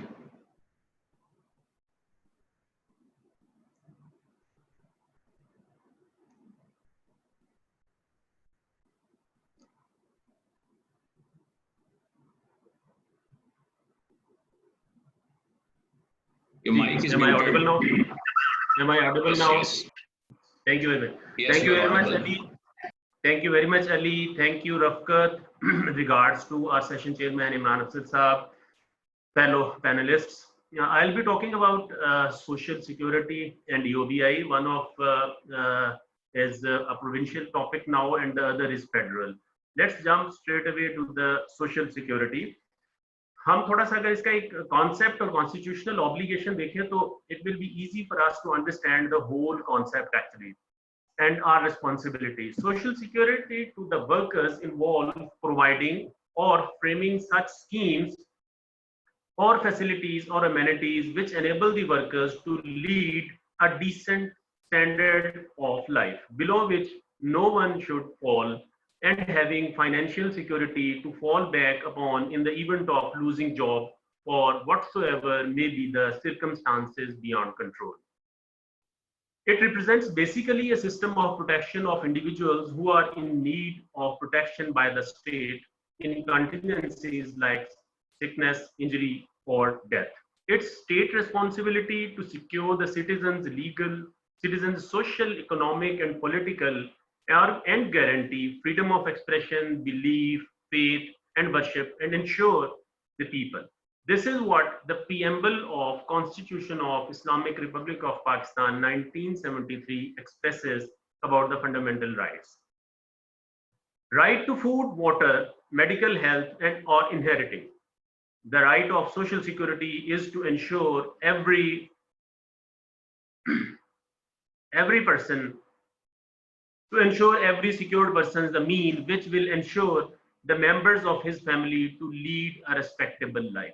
ये वो concept है social security का जो universally adopt किया जाता है about the social security. Legislative history Pakistan में इसकी क्या है? The west Pakistan employees social security ordinance 1965 का था जो 4 जून 1965 को प्रोमलगेट हुआ था. The word provincial was substituted for west Pakistan by federal adaptation law. In an unamended ordinance, the expression employee was defined in section as any person employed on wages of rupees 1,500 per mensium or month. फिर ये थोड़ा सा आगे चला तो provincial employees social security amendment ordinance redefine हुआ. ठीक है, द टर्म उसने रीडिफाइन की and it was termed as employee means any person employed whether directly और through others wages on wages or otherwise to do any skilled or unskilled supervisory, clerical, manual, or in connection with the affairs of an industry or establishment under the service or apprenticeship, whether written or oral, expressed or implied, but does not. Just अगर आप मुझे इसको adjust कर लेने दें तो I'll be grateful. अच्छा जी, उसके बाद हमने जब इसको डाइल्यूट किया गया प्रोविंसेस की तरफ तो इंट्रोड्यूस हुआ Punjab employees social security institution. It was established through provincial employees social security ordinance 1965. It's an autonomous body under the Punjab government. It extends to the whole of Pakistan. कुछ की कॉन्सेप्ट देख लेते हैं जिनको हम डेफिनेशंस भी कहते हैं so that we can get the whole idea of this benefit. Employee क्या है? Any person employed whether directly or through any other person for wages or otherwise to do any skilled, unskilled, supervisory, clerical, manual or other work in connection with the affairs of industry or establishment under a contract or of service or apprenticeship, whether written or oral, expressed or implied, but does not include. ये इसमें शामिल नहीं होंगे. Person in the service of state, including members of armed forces, police, and other servants. Persons employed in any other undertaking under the control of any defense organization or railway administration. Persons in the service of a local council, municipal committee, cantonment board, or any other authority. Any person in the service of his father, mother, wife, son, or daughter, or her husband. Any person employed on wages exceeding the wages determined by the government. यहाँ पे एक minimum wages का और एक wages define किए जाते हैं government से जो कि ceiling कहलाती है for social security contribution. Employer क्या है? In the case of works executed or undertakings carried on by any contractor or licensee by the state. On the contractor or licensee working for the state, in every other case, the owner of the industry, business, undertaking or establishment in which an employee works and include an agent, manager or representative of the owner. ये employee है. Contribution क्या है? The sum of money payable to the institution by the employer in respect of the employee according to the terms of this ordinance. Dependent, the wife or wives or a needy invalid husband, dependent parents and any unmarried children under the age of 21 years dependent on the secured person. provided that the age limit shall not apply to unmarried dependent daughters. Unmarried dependent daughters के case में अगर वो unmarried है और 21 year से ऊपर भी है तो वो entitled है इस benefit के लिए. Disablement क्या है?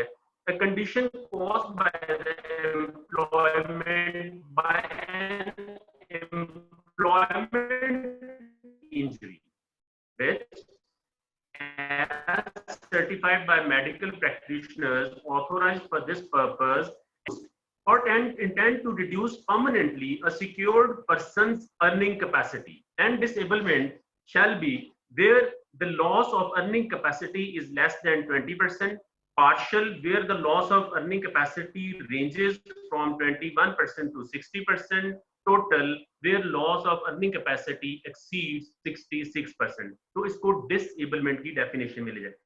Domestic servants भी part हैं इस social security benefit के अंदर. Any person working whole time in connection with the work of any household or any consideration whether cash or in kind.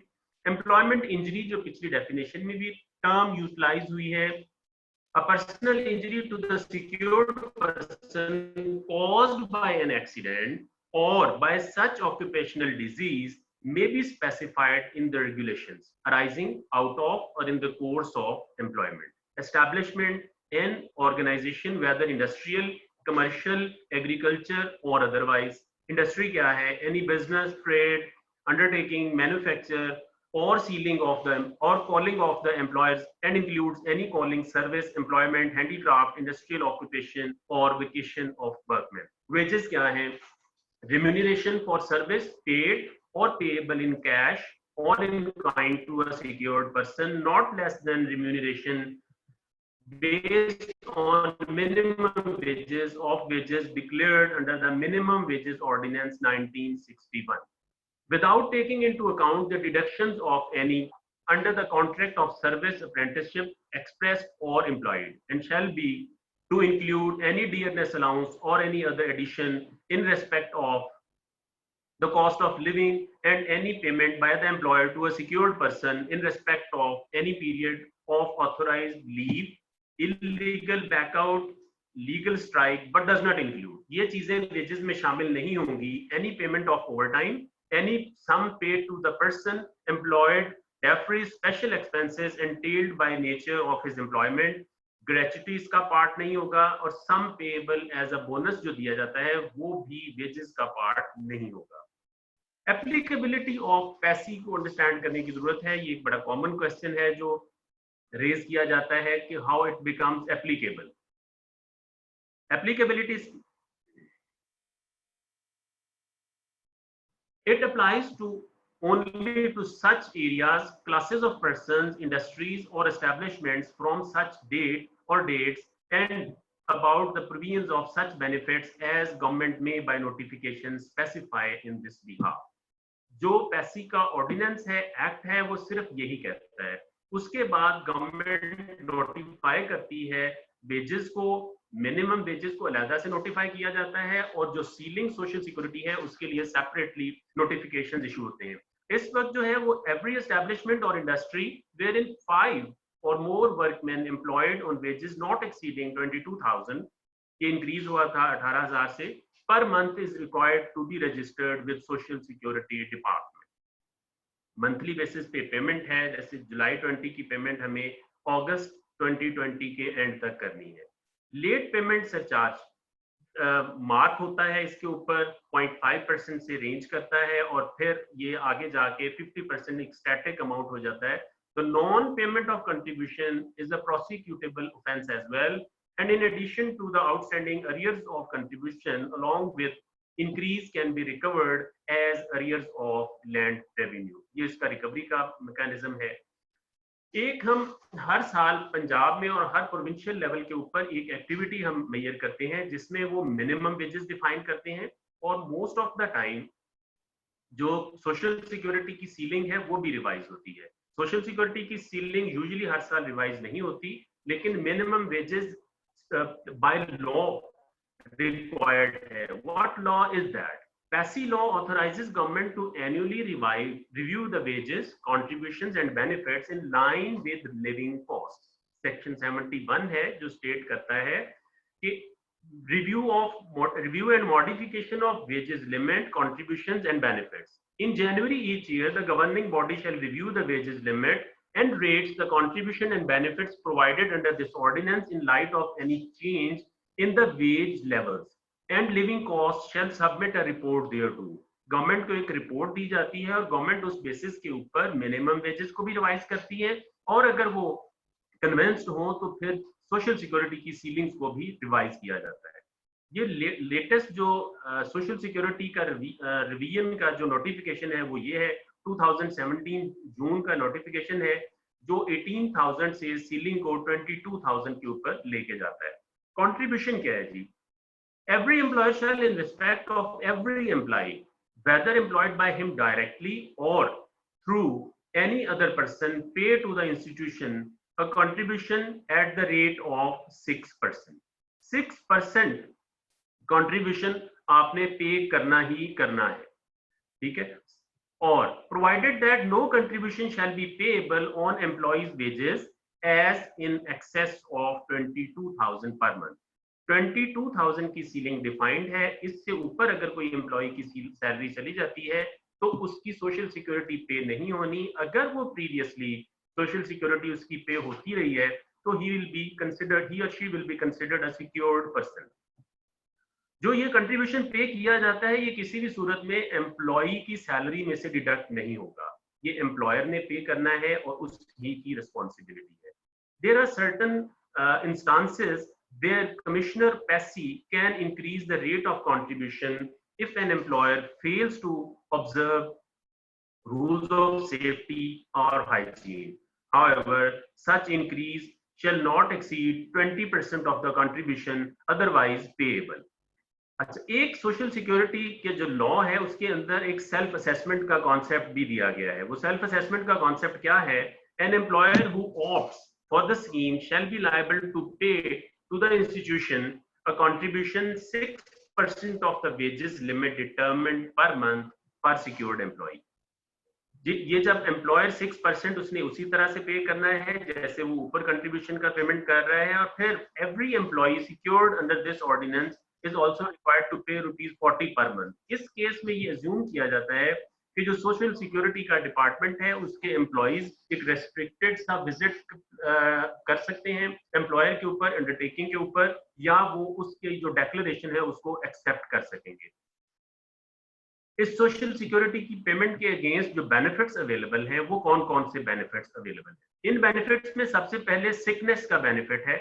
When a secured person is incapable of attending his work on account of sickness, he is entitled to receive cash sickness benefit.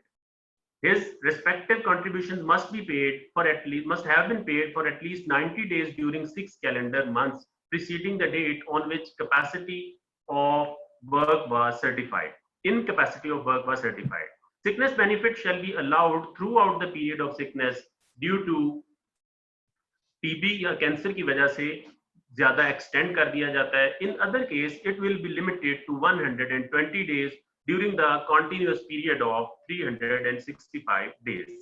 Maternity का benefit हमारी women को available है।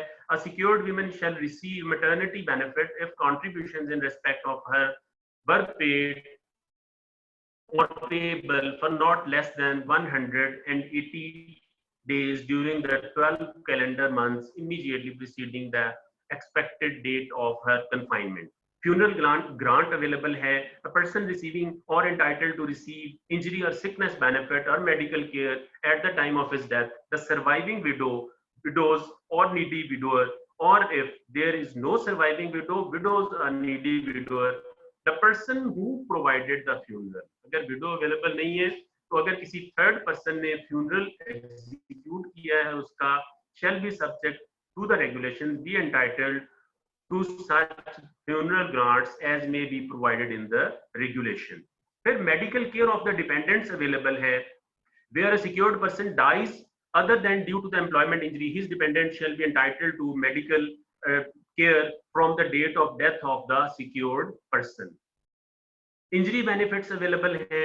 Disablement benefits available हैं। मैं थोड़ा सा इसको quickly run up करना चाह रहा हूँ। डिसेबलमेंट ग्रेच्युटी अवेलेबल है, सर्वाइवर्स बेनिफिट्स अवेलेबल है।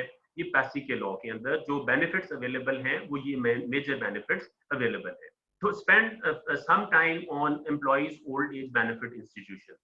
Employees old age benefit institution की जो हिस्ट्री है थोड़ी सी वो ये है कि till 1972 there was no law in Pakistan which provided coverage of old age benefit.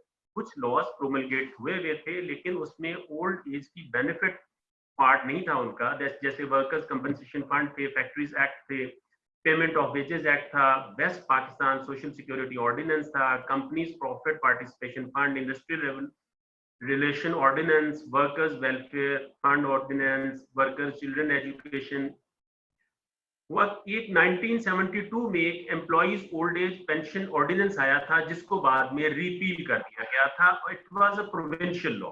हम अभी अपने इस लॉ की तरफ आते हैं which is Employees Old Age Benefit Act 1976 promulgated in April 1976. Significant amendments has been made throughout this period, कुछ 83 में, 93 में और 2006 में, और continuously improvements इस लॉ के अंदर।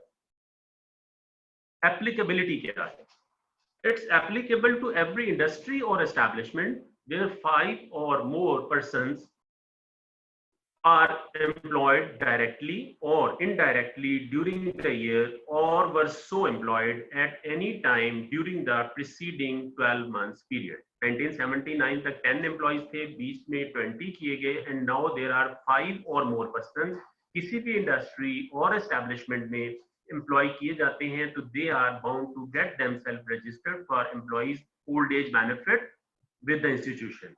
Once law becomes applicable to an industry or establishment, provisions of this act shall continue to apply to every such entity even after reduction of number of persons below the 5. कोई entity voluntarily भी अपने आप को register कर सकती है department के साथ, ठीक है। यूनिवर्सल कंट्रीब्यूशन है। EOBI scheme over the years has emerged. Every person working or registered with it irrespective of the wages, salaries, designation. Key concepts इसके क्या क्या हैं? Benefits means old age pension, invalidity pension, survivors pension, old age grant, or such other payments as may be determined by a federal government from time to time. Contribution is the sum of money payable to the institution by the employer or by the federal government in respect of insured person under the provisions of। जो हम contribution pay करते हैं वो define होता है।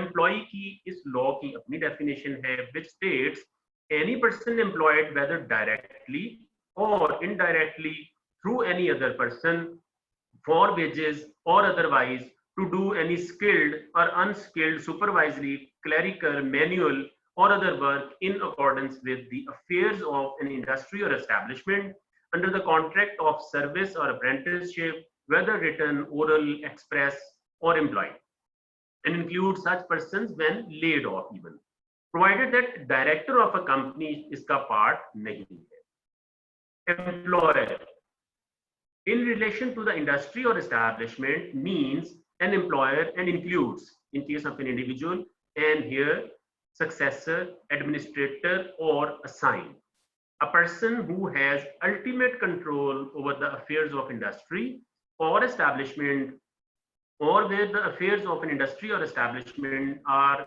entrusted to any other person. Employment injury, इसमें भी define किया गया है social security के साथ साथ, a personal injury to an insured person caused by an accident or by occupational disease rising out of or in the course of employment. Industry ये अपनी definition है यहाँ पे, any business, trade, undertaking, manufacture or calling of employer and include any calling, service, employment, handicraft, industrial occupation or vocation for women.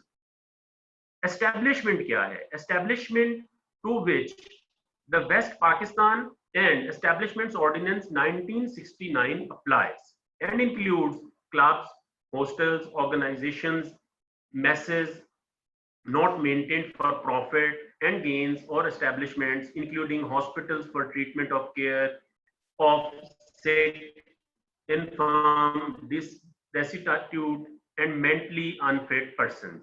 A construction industry as defined under West Pakistan Industrial and Commercial Employment Ordinance 1984, a factory as defined in Factories Act 1933, mines, road transport service, any class of industries or establishments which the federal government may by notification in the official gazette declare to be an establishment. अगर ऊपर वाली definitions में कोई establishment नहीं आ रही तो federal government specifically किसी भी establishment को industry declare कर सकती है. इसका contribution किस तरह से pay होता है? Contribution is payable by every registered employer to the institution on monthly basis. It's payable in respect of every insured person. No contribution is payable in respect of person who has attained the age of 60 years, 55 for women, started to receive old age pension from the institution. Presently, contribution is computed on minimum wages notified for EOBI, that is rupees 13,000 for every employee, even if he is receiving any sum above that amount.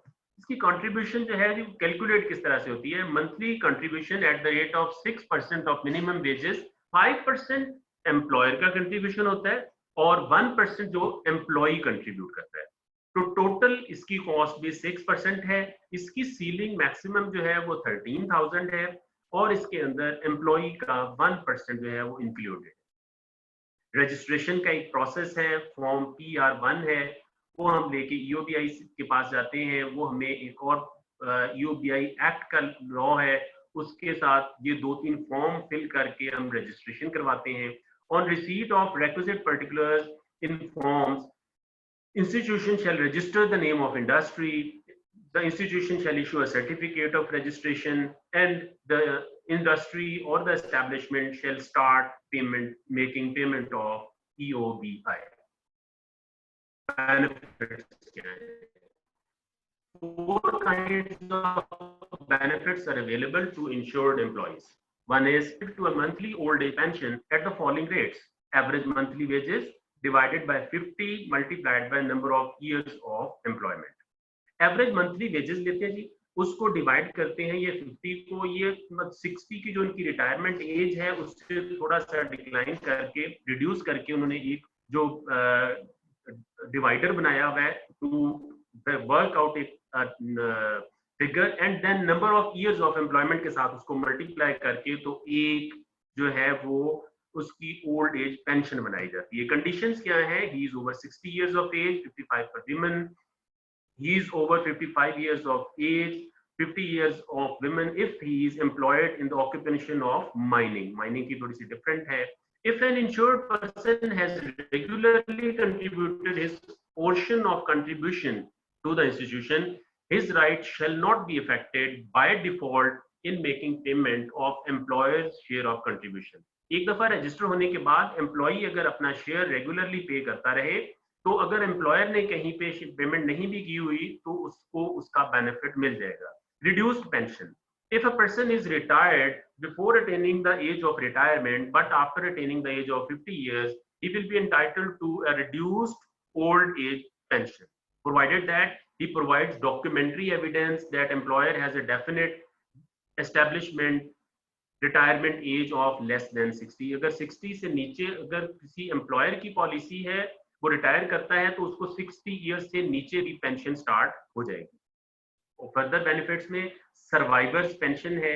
If the insured person dies after he has completed at least 5 years of insurable employment, the surviving spouse if any shall be entitled to a life pension equal to minimum pension जो notify होती रहती है from.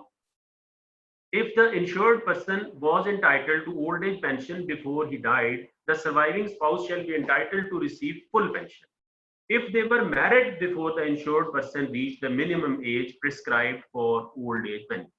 If there is no surviving spouse, surviving pension shall be paid to the minor children. And if there are no minor children of deceased insured person, then the survivor's pension will be paid to a surviving person, if any, for a period of 5 years from the death of insured person. Minor male child, he will be entitled to receive equal share of pension until he attains 18 years of age. Female until she attains 18 years of age or gets married, whichever is earlier. 18 years के बाद उसकी marriage में थोड़ा सा time मजीद लग जाता है. Until she is married, she will continue to receive pension. Parents, if the surviving spouse dies within 5 years of death of insured person and there are no minor children, survivor's pension shall be paid to surviving parents of the deceased insured person for a period of 5 years. 5 साल तक उसके parents को भी जो है वो pension मिलती है. इनवैलिडिटी के ऊपर भी, if an other employment injury condition where insured person is permanently incapacitated, जहां पे आप permanently incapacitate हो जाते हैं to earn from his usual occupation, फिर उसको 1/3 of the normal rate of earning जो है वो एक मिलती है. ठीक है. An insured person who sustains invalidity shall be entitled to an invalidity pension at the following rates: average monthly wages divided by 50 multiplied by number of years of employment. उसकी invalidity के ऊपर उसकी pension जो है वो UBI की तरफ से उसको मिलेगी. कुछ conditions इसकी भी हैं. हम जंप करते हैं old age grant की तरफ, जो fourth benefit है employees old age benefit के अंदर. An insured person is entitled to a lump sum old age grant equal to his 1 month's average wage of every completed year. Her completed साल के average का, उस average salary का, average wage का उसको एक old age grant भी मिल सकती है. Conditions क्या है? He retires from insurable employment after attaining the age of 60. Contribution to the institution were paid for less than 15 years but not less than 2 years. ये कुछ conditions हैं. उस केस में old age की grant भी इनको available होती है. Grievance mechanism जो है वो EOBI ने एक define किया हुआ है, बहुत अच्छा है. If any complaint is received or any question of dispute arises, whether a person is an insured person within the meanings of Act, the amount of wages of an insured person for the purposes of this Act, the amount of contribution payable, इसके ऊपर भी वो complaint आप कर सकते हैं. The person who is employer in respect of the insured person, उसके ऊपर भी बात कर सकते हैं. फिर आप अपील के लिए जा सकते हैं. Quickly हम जरा देख लेते हैं कि taxation aspect क्या है इनके. Both जो contributions हैं वो income tax law के तहत allowable deductions हैं while computing the taxable income. Section 20 है जो state करता है कि आपके कोई भी business expenses हैं wholly and exclusively for the purpose of business, तो वो आप deduct कर सकते हैं while computing your taxable income. कुछ tax credits available हैं जो कि specifically to encourage businesses to contribute as much as they can towards the social security and EOBI, one of which is tax credit for employment generation by manufacturers. ये specifically उसके लिए है. This was a bit about the social security and EOBI.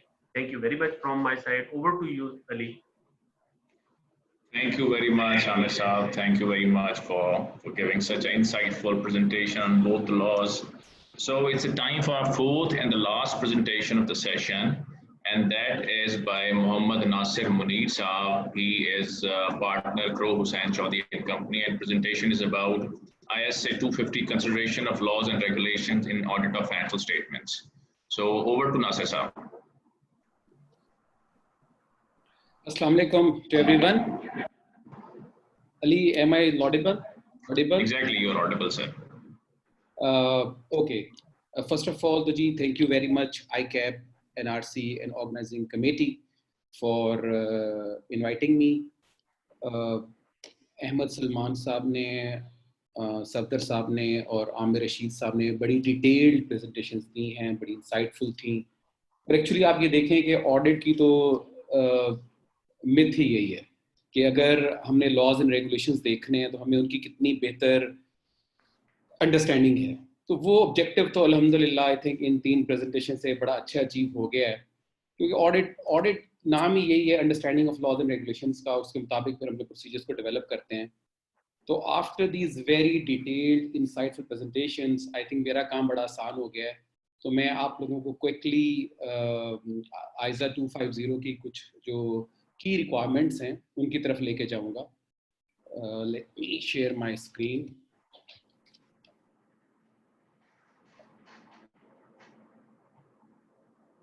अच्छा जी, basically जब मैं इसके लिए कुछ देख रहा था, अपनी प्रेजेंटेशन पे काम कर रहा था, तो एक इम्पॉर्टेंट क्वेश्चन जो है वो मेरे माइंड में अराइज हो रहा था, वो ये कि लॉज एंड रेगुलेशंस और रिपोर्टिंग फ्रेमवर्क कि इनको हम कैसे डिफरेंशिएट करते हैं बेसिकली जब हम ऑडिट कर रहे होते हैं। तो आप ये देखेंगे हमारे मुल्क में जो एप्लीकेबल रिपोर्टिंग फ्रेमवर्क है, वी ऑल आर अवेयर के IFRS हैं, then IFRS for medium size entities हैं। तो प्राइमरीली जो है वो IFRS वो हमारा रिपोर्टिंग फ्रेमवर्क बनता है। इसके साथ जो हमारे मुल्क में पाकिस्तान में हम इसमें अपनी स्टेटमेंट ऑफ कंप्लायंस में एक और लॉ को ऐड कर लेते हैं, that is the companies act 2017। तो by combining these two frameworks or laws, that is the IFRS and Companies Act, तो ये हमारे मेन रिपोर्टिंग फ्रेमवर्क का पार्ट बन जाते हैं। तो इसके अलावा जितने भी लॉज एंड रेगुलेशंस आते हैं उनको फिर आई थिंक ISA 250 के अंडर हम लेके चल सकते हैं, जहाँ पे हम अदर लॉज एंड रेगुलेशंस की बात करते हैं। तो उसी एस्पेक्ट से मैंने कहा कि चले जो IFRS हैं या कंपनीज एक्ट है वहाँ पे तो हम उसको मेन ओपिनियन में उन चीज़ों को कवर कर रहे होते हैं।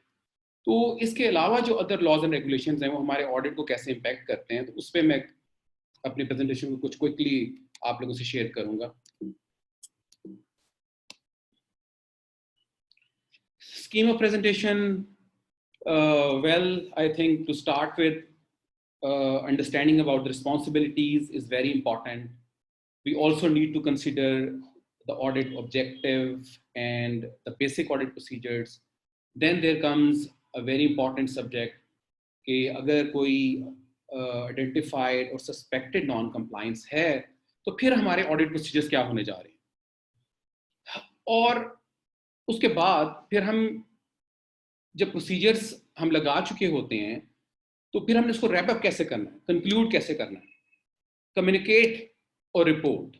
Then these are the two very important aspects that we will discuss at the end, that is communication and reporting of identified or suspected non-compliance.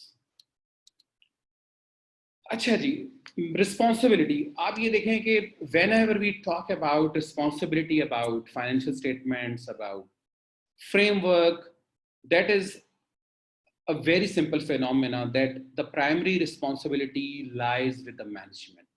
And so is the case in case of laws and regulations. That is, the compliance of laws and regulations has to be ensured by the management under the oversight of those charged with governance. यहाँ पे ये है कि this responsibility of the management is discharged by the organizations in various ways. That depends, obviously, the complication of compliance, the applicable laws and regulations. कुछ cases में हम देखते हैं कि जी ये रिस्पॉन्सिबिलिटी जो है ये इंटरनल ऑडिट को ट्रांसफर कर दी जाती है। कुछ केसेस में जहाँ पे बड़ी ऑर्गेनाइजेशंस हैं, like we take the example of banks, वहाँ पे क्या है कि जी कंप्लायंस डिपार्टमेंट्स होते हैं, कंप्लायंस ऑफिसर्स अपॉइंट होते हैं और अच्छा खासा स्टाफ होता है जो लॉज एंड रेगुलेशंस को लेके चल रहा होता है। वेल, ऑडिटर्स की रिस्पॉन्सिबिलिटीज क्या हैं जी?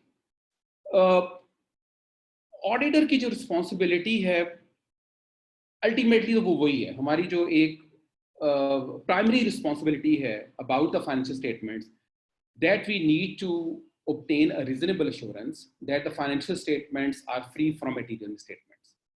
इसी रिस्पॉन्सिबिलिटी के अराउंड हम देखते हैं कि लॉज एंड रेगुलेशंस को हम कैसे इनकॉर्पोरेट करते हैं। तो वो वही है जी कि अगर कोई मिसस्टेटमेंट इसमें हमने देखनी है तो हमने एट द सेम टाइम ये भी देखना है कि जो एप्लीकेबल लॉज एंड रेगुलेशंस हैं कि कहीं उनके नॉन कंप्लायंस से तो कोई मिसस्टेटमेंट नहीं हो सकती फाइनेंशियल स्टेटमेंट्स में। तो इस एंगल को हमने देखना होता है। मेन रिस्पॉन्सिबिलिटी हमारी वही है कि हमने ओपिनियन एक्सप्रेस करनी है, उसमें हमने एक रीजनेबल एश्योरेंस देनी है that the financial statements are free from material misstatements, और उसी ऑब्जेक्टिव में एक एंगल है कि whether there are any misstatements or possibilities of misstatements due to identified or suspected non-compliances of laws and regulations. अच्छा, यहाँ पे ये एक बड़ा important point है कि basically ऑडिटर को हम इन एनी केस हम रिस्पॉन्सिबल नहीं कर सकते कि ऑडिटर ने प्रिवेंट करना है नॉन कंप्लायंस को या ऑडिटर ने तमाम नॉन कंप्लायंसेस को आइडेंटिफाई करना है या डिटेक्ट करना है। तो ये एक बड़ा इंपॉर्टेंट पॉइंट है जो आईएसओ 250 एक्सप्लेन करता है, स्पेशली प्रिवेंशन एंड डिटेक्शन, क्योंकि अल्टीमेटली रिस्पॉन्सिबिलिटी देखें वो मैनेजमेंट की है and those charge with governance. अच्छा, जब हम लॉज एंड रेगुलेशंस पे आते हैं तो यहाँ पे इनको हम दो कैटेगरीज में डिफाइन कर सकते हैं या सेग्रीगेट कर सकते हैं। द फर्स्ट कैटेगरी जिस पे हमने सेपरेट प्रेजेंटेशंस भी ली हैं कि वो laws and regulations which are going to have a direct impact on determination of amounts and disclosures, जैसे टैक्स लॉज हैं, पेंशन लॉज हैं, या अभी हमने और ग्रेचुटी और प्रोविडेंट फंड वगैरह की डिस्कशंस ली हैं। तो these are the laws which are going to have a direct impact on determination of amounts and disclosures. तो इनको हमने देखना है कि इनकी कंप्लायंस कितनी एडिक्वेट है। अच्छा, इसके अलावा कुछ ऐसे लॉज होते हैं जी जो हम ये कहते हैं कि जिनका डायरेक्ट इम्पैक्ट तो नहीं है फाइनेंशियल स्टेटमेंट्स की अमाउंट्स एंड डिस्क्लोजर्स पे, उनकी डिटर्मिनेशन पे, बट स्टिल उनका बड़ा सिग्निफिकेंट इम्पैक्ट होता है। कुछ ऑपरेटिंग इन्वायरमेंटल कंडीशंस होती हैं, रेगुलेशंस होती हैं हमारी एंटिटीज़ पे। उसकी अगर हम एग्जांपल्स लें कि अगर लाइसेंसिंग कंडीशन है, कोई हमारी कोई कैपिटल एडिक्वेसी कंडीशंस हैं या कोई इन्वायरमेंटल लॉस का कंप्लायंस है, तो वैसे तो शायद अमाउंट्स की डिटर्मिनेशन में इनकी डायरेक्ट इम्प्लीकेशन नहीं है, बट आप ये देखें कि लाइसेंसिंग लॉज जो हैं उनकी तो सिग्निफिकेंस हम उसको इस तरह से देख सकते हैं कि वो तो इवन हमारी गोइंग कंसर्न को भी इफेक्ट कर सकते हैं कि अगर हम उनके नॉन कंप्लायंस पे जाते हैं और हमारी कोई लाइसेंसिंग कंडीशन या ऑपरेटिंग कंडीशंस में हमारी कोई इम्पेयरमेंट आ रही है, तो वहाँ पे तो फिर वो ऑडिटर के लिए बड़ा इंपॉर्टेंट और सिग्निफिकेंट हो जाता है कि हम देखें कि क्या कोई इसमें गोइंग कंसर्न के एस्पेक्ट से तो नहीं कोई कंडीशन अराइज हो रही। तो प्राइमरीली हमारे लिए ये रेलेवेंट लॉज एंड रेगुलेशंस हैं आईएसओ 250 के अंडर। अच्छा जी, ऑब्जेक्टिव क्या है हमारा? ऑब्जेक्टिव यही है जो हमने पीछे वाली स्लाइड पे देखा है कि जी लॉज एंड रेगुलेशंस क्या होंगे रेलेवेंट। तो हम ये देखते हैं कि जी हमने सफिशिएंट अप्रोप्रिएट ऑडिट एविडेंस लेना है regarding laws and regulations which are going to have a direct impact on amounts and determination of amounts and disclosures. Then हमने स्पेसिफिक प्रोसीजर्स लगाने हैं उन लॉज एंड रेगुलेशंस पे जो हमारी फाइनेंशियल स्टेटमेंट्स में जिनका कोई मटेरियल या सिग्निफिकेंट इम्पैक्ट हो सकता है, और उसके बाद हमने इसको अप्रोप्रिएटली रिस्पॉन्ड कैसे करना है कि अगर इन प्रोसीजर्स के बाद अगर कोई नॉन कंप्लायंस आता है तो हमारा ऑब्जेक्टिव है, हमारा ऑडिट ऑब्जेक्टिव है कि हमने उसको अकॉर्डिंगली रिस्पॉन्ड करना ताकि हम अपनी रिस्पॉन्सिबिलिटी को फुलफिल कर सकें under the ISO 250। Well, in order to fulfill the audit objective or our responsibility, audit procedures, देखिए हमारे ऑडिट में एक बड़ी इंपॉर्टेंट स्टेज है, वो हम कहते हैं जी प्लानिंग स्टेज। प्लानिंग स्टेज पे हम प्लान कर रहे होते हैं various aspects of audit. ISO 315 जो है वो हमें बताता है कि जी आपने अंडरस्टैंडिंग लेनी है एंटिटी के बारे में, उसके वेरियस एस्पेक्ट्स के बारे में। तो इसी स्टेज पे हमने अंडरस्टैंड करना है कि नेचर ऑफ एंटिटी क्या है, उस पे कौन से लॉज एप्लीकेबल हैं, कौन सा लीगल एंड रेगुलेटरी फ्रेमवर्क है जिसको इन्होंने लेके चलना है एंटिटी ने, और उसके साथ साथ हमने ये भी अंडरस्टैंडिंग लेनी है कि जी एंटिटी के पास कौन सा फ्रेमवर्क है कि उसने इस रेगुलेटरी फ्रेमवर्क को कंप्लायंस इंश्योर करने के लिए। थोड़ा सा और आगे चलते हैं ऑडिट प्रोसीजर्स की तरफ। तो to start with simple inquiries from management and those charge with governance. इसी तरह से हम कुछ कोरेस्पोंडेंसेस को हमें देखना पड़ता है कि जो लाइसेंसिंग या रेगुलेटरी अथॉरिटीज के साथ हमारी कोरेस्पोंडेंसेस चल रही होती हैं, उनको हम देखते हैं कि वहां पे कोई नॉन कंप्लायंस या कोई सस्पेक्टेड नॉन कंप्लायंस तो क्रिएट नहीं हो रहा। तो एट द सेम टाइम ये दो या तीन स्पेसिफिक प्रोसीजर्स लगाने के बाद आईएसओ 250 हमें ये कहता है कि देखें आपने ये प्रोसीजर्स तो लगा ली, लेकिन हम फाइनेंशियल स्टेटमेंट्स के वेरियस कंपोनेंट्स, बैलेंसेस और ट्रांजैक्शंस को वेरीफाई करने के लिए या ऑडिट प्रोसीजर्स को लगाने के लिए हम डिफरेंट और भी प्रोसीजर्स अप्लाई कर रहे होते हैं। तो हमने उन प्रोसीजर्स के दरमियान भी हमने अलर्ट रहना है कि शायद वहाँ पे हमारे सामने कोई चीज़ आ जाए, कोई नॉन कंप्लायंस आ जाए। कि जैसे हम फॉर एग्जांपल हम रेवेन्यू की वेरिफिकेशन कर रहे हैं, तो वहाँ पे हमें पता चला कि कोई नई कंडीशन आ गई, कोई फार्मास्यूटिकल है, उसके रेवेन्यू की हम वेरिफिकेशन कर रहे थे, तो हमें कोई नया सर्कुलर हमारे सामने आ गया, कोई नई चीज़ आ गई। तो रूटीन ऑडिट प्रोसीजर्स के दौरान भी हमने स्केप्टिसिज्म रखनी है और हमने अलर्ट रहना है कि और कौन से नॉन कंप्लायंसेस हो सकती हैं या और कौन सी लॉज एंड रेगुलेशंस हो सकती हैं जहाँ पे एंटिटी ने कंप्लाई करना था, अपार्ट फ्रॉम दोज जो हम आइडेंटिफाई कर चुके हैं ऊपर अंडरस्टैंडिंग के दौरान। Management representation, specially those charge with governance से, यहाँ पे इनकी बड़ी इंपॉर्टेंस है, क्योंकि देखिए एंटिटी से ज़्यादा कोई नॉलेजेबल हो नहीं सकता लॉज एंड रेगुलेशन से, क्योंकि एंटिटी को पता होएगा कि देखिए फर्स्ट पॉइंट ऑफ कांटेक्ट तो एंटिटी होती है ना किसी भी रेगुलेटर का, जब भी कोई नया लॉ आता है। तो यहाँ पे बड़ा इंपॉर्टेंट है कि जब आप अप्रोप्रिएटली वर्डेड और ड्राफ्टेड आप लेते हैं रिप्रेजेंटेशंस, तो वो आपको ऑडिट में काफ़ी बेनिफिशियल होएगी, क्योंकि मैनेजमेंट अगर आपको प्रॉपरली नहीं बताती तो वो कंसीलमेंट के उसमें चला जाता है। तो ये रिप्रेजेंटेशन आई थिंक यहाँ पे इसकी बड़ी इंपॉर्टेंस है। वेल, मूविंग फॉरवर्ड, कि जब कोई नॉन कंप्लायंस जो है आइडेंटिफाई होता है या सस्पेक्टेड है, वो जो हमने अपने प्रीवियस स्लाइड पे देखे हैं वो हमारे प्रोसीजर्स हैं to identify the laws and regulations और उनका कंप्लायंस वगैरह। अब ये है कि स्पेसिफिक सिचुएशन क्रिएट हो गई है कि कोई नॉन कंप्लायंस जो है वो आइडेंटिफाई हो गया या सस्पेक्टेड है, तो फिर वहाँ पे हमने क्या करना?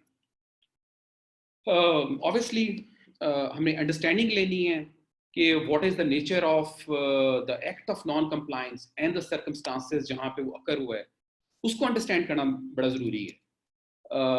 थोड़ा और आगे चलते हैं तो हमें फर्दर इंफॉर्मेशन लेनी है कि इस नॉन कंप्लायंस का या सस्पेक्टेड नॉन कंप्लायंस का फाइनेंशियल स्टेटमेंट्स पे क्या इम्पैक्ट हो सकता है। उसके बाद हमने मैनेजमेंट को एंगेज करना है, दोस्त चार्ज विद गवर्नेंस से हमने डिस्कस करना है। यहाँ पे ये पॉइंट बड़ा इंपॉर्टेंट है कि देखें, जब आप दोस्त चार्ज गवर्नेंस में एंगेज करने जा रहे हैं तो वी हैव टू कंसीडर कि whether there is any local law और रेगुलेशन जो हमें प्रोहिबिट कर रही कि हमने उनके साथ डिस्कस नहीं करना और इस चीज़ को हमने डायरेक्टली किसी अथॉरिटी को रिपोर्ट करना है, तो उस केस में तो हमने इस चीज़ को डिस्कस नहीं करना।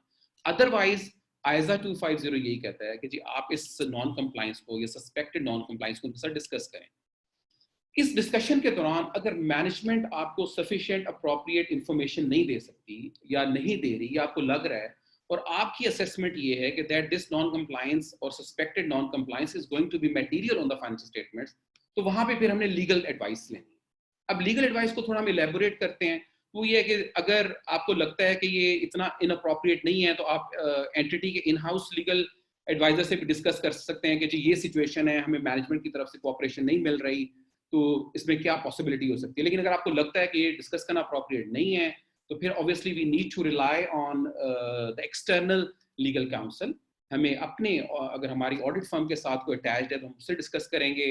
हम कॉन्फिडेंशियली हम उसको कॉन्फिडेंशियली को मेंटेन करते हुए हम विद इन एंटिटी भी डिस्कस कर सकते हैं, हम अपनी नेटवर्क एंटिटी में भी डिस्कस कर सकते हैं, ताकि हम उसको इवेल्युएट करें और देखें कि ये जो सस्पेक्टेड नॉन कंप्लायंस है ये कहीं कोई एक्चुअल नॉन कंप्लायंस तो नहीं है। इसके बाद कम्युनिकेशन या रिपोर्टिंग की हमारी क्या रिस्पॉन्सिबिलिटीज आती हैं। Well, to start with again we need to communicate with those charged with governance the matters involving non-compliance with laws and regulations that have come to our attention during the course of the audit. इसी तरह से अगर हम ये देखते हैं कि ये हमारी जजमेंट में अगर नॉन कंप्लायंस इंटेंशनल है और मटेरियल है, तो फिर हमने वेट नहीं करना कि इसकी ऑडिट के रिपोर्टिंग स्टेज तक वेट करें कि ऑडिट कमेटी मीटिंग होगी और बोर्ड ऑफ डायरेक्टर्स पे जाएंगे तो फिर वहां पे होएगा। तो फिर आइसा 250 ये कहता है कि अगर इंटेंशनल आपको मैनेजमेंट के पार्ट पे लग रहा है कि इंटेंशनल है और मटेरियल है, तो आपको इमीडिएटली आप उसको नोटिफाई करें to those charge with governance को, ताकि एंटिटी कोई किसी प्रोबेबल लॉस से बच सके। सिमिलरली अगर आप बीइंग ऑडिटर अगर हम ये फील करते हैं कि मैनेजमेंट या दोज चार्ज विद गवर्नेंस उनमें कोई डिफरेंस नहीं है या फुली इन्वॉल्व है, तो then we need to identify the next higher level within the organisation कि क्या है, क्या कोई हायर लेवल अथॉरिटी एग्जिस्ट करती है, कोई सुपरवाइजरी बोर्ड है, या इसकी एक छोटी सी एग्जांपल हो सकती है कि अगर हम कोई सब्सिडरी का ऑडिट कर रहे हैं तो क्या होल्डिंग कंपनी का कोई बोर्ड है, क्या हम वहां तक उसको देखें या क्या करें। तो अगर कोई ऐसी हम आइडेंटिफाई नहीं कर सकते तो अगेन हमारा जो नेक्स्ट जो कोर्स ऑफ एक्शन होएगा या रेस्क्यू होएगा वो लीगल एडवाइस ही होगी। अच्छा जी, इसके बाद we need to discuss the impact of, this is the most important aspect, कि हमने देखना है कि ऑडिटर्स रिपोर्ट पे क्या इम्पैक्ट आता है नॉन कंप्लायंस का। देखिए नॉन कंप्लायंस हुआ और हम ये देख रहे हैं कि ये एडिक्वेटली इन्होंने डिस्क्लोज नहीं किया फाइनेंशियल स्टेटमेंट्स में। अब उसकी वजह से कोई अमाउंट इफेक्ट होती है या कोई डिस्क्लोजर इफेक्ट हो रहा है, तो एज पर ISO 705 हमने अगेन देखना है कि whether this impact is material और मटेरियल एंड परवेसिव, तो अकॉर्डिंगली हमने क्वालिफाइड और एडवर्स ओपिनियन की तरफ हमने रेस्क्यू करना है इन आवर ऑडिटर्स रिपोर्ट। इसके बाद जो नेक्स्ट इंपॉर्टेंट है कि अगर हमें मैनेजमेंट की तरफ से सपोर्ट नहीं मिल रही और हमें सफिशिएंट अप्रोप्रिएट ऑडिट एविडेंस करने से रोका जा रहा है, तो अगेन हमने ये देखना है कि अब ये जो हमारी inability to obtain sufficient appropriate audit evidence है, इसको हम कैसे लेके चलें। तो वो qualified opinion and then in case of material and pervasive scope limitation हमें डिस्क्लेम करना पड़ेगा।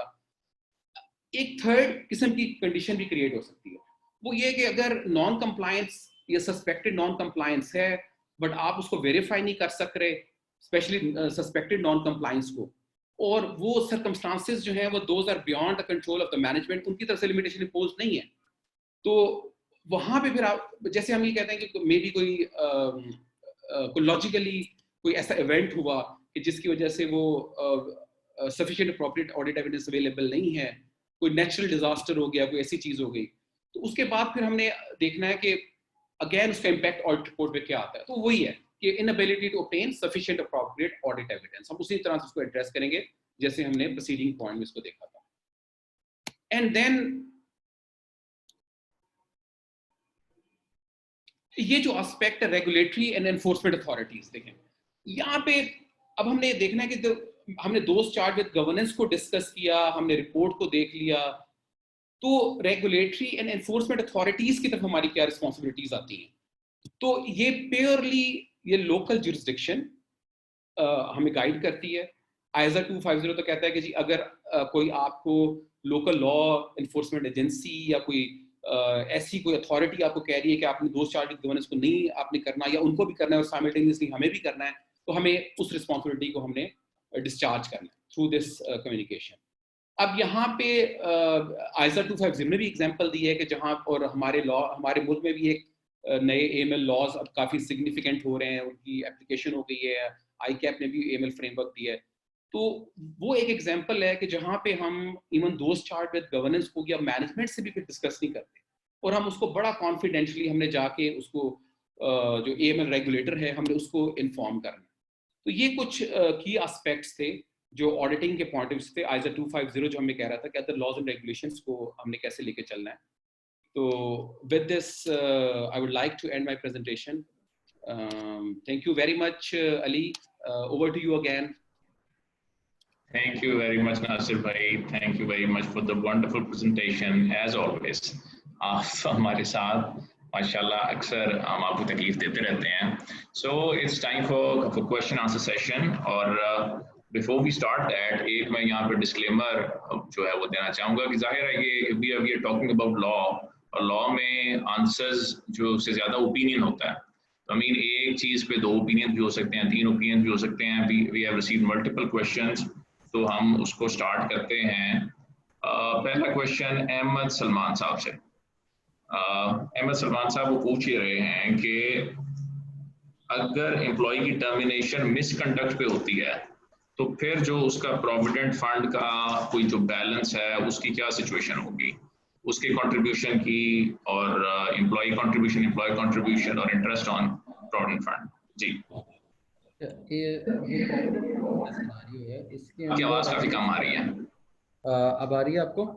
जी जी जो प्रोविडेंट फंड है इसका जो सिनारियो है, इसके अंदर अगर मिसकंडक्ट के ऊपर भी टर्मिनेट किया जाता है तो फिर प्रोविडेंट फंड पूरा मिलेगा, उसमें एम्प्लॉय का कंट्रीब्यूशन भी मिलेगा, एम्प्लॉयर का कंट्रीब्यूशन भी मिलेगा और उसके ऊपर जो इंटरेस्ट अर्न है वो भी मिलेगा। उसकी रीज़न है एम्प्लॉय का अपना कंट्रीब्यूशन जो है वो तो उसने ऑलरेडी अपने पैसे पे किए हैं और एम्प्लॉयर ने जिस वक्त कंट्रीब्यूट किया था उस वक्त वो मिसकंडक्ट नहीं कर रहा था, और जो उसके ऊपर इंटरेस्ट अर्न किया गया है वो दोनों पैसों के ऊपर है। So till the time of the misconduct जितना भी उसका प्रोविडेंट फंड इकट्ठा हो चुका है, जो कि सालाना उसको बताया भी जाता था कि इतना एक्यूमुलेट हो चुका है, वो सारी अमाउंट उसको पे की जाएगी। ओके अगर कोई एम्प्लॉय अपना प्रोविडेंट फंड उसमें वो नहीं डिडक्ट कराना चाहता, उस केस में उसके पास क्या ऑप्शंस हैं? देखिए जी, इट्स ए लीगल रिक्वायरमेंट और एम्प्लॉयर के ऊपर है ये लाइबिलिटी कि उसने ये प्रोविडेंट फंड बनाना भी है और पे भी करना है, ठीक है, और प्रोविडेंट फंड के ऊपर कंट्रीब्यूशंस भी लेने हैं, उसकी रिस्पॉन्सिबिलिटी है, तो हर एम्प्लॉय को करना पड़ेगा। अगर नहीं भी चाहता, बहुत से एम्प्लॉय इससे रूटीन थिंग कि बहुत से एम्प्लॉय कहते हैं कि जी हमने जो इसके ऊपर इंटरेस्ट है वो हम नहीं सही समझते या हम इसको इस्लामिक नहीं समझते तो हम नहीं लेंगे, वो ना लें, लेकिन वो इंटरेस्ट वहाँ पे कैलकुलेट होगा, जाएगा और फंड में डिस्ट्रीब्यूट भी होगा।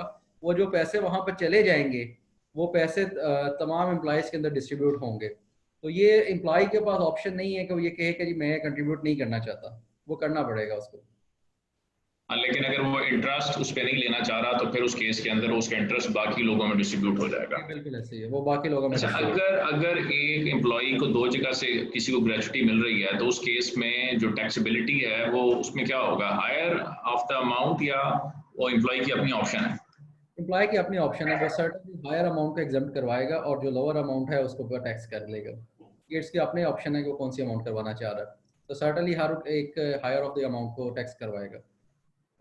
ओके अच्छा कई कंपनीज के अंदर, खैर कंपनीज तो डिफरेंट चीज़ें कर रही होती हैं, हम उस डिटेल में नहीं जाते, आई मीन बहुत सारी चीज़ जा रही होती हैं, लेकिन बहुत सारी कंपनीज ने इस तरह किया होता है जी कि एलिजिबिलिटी क्राइटेरिया खुद सेट किया होता है।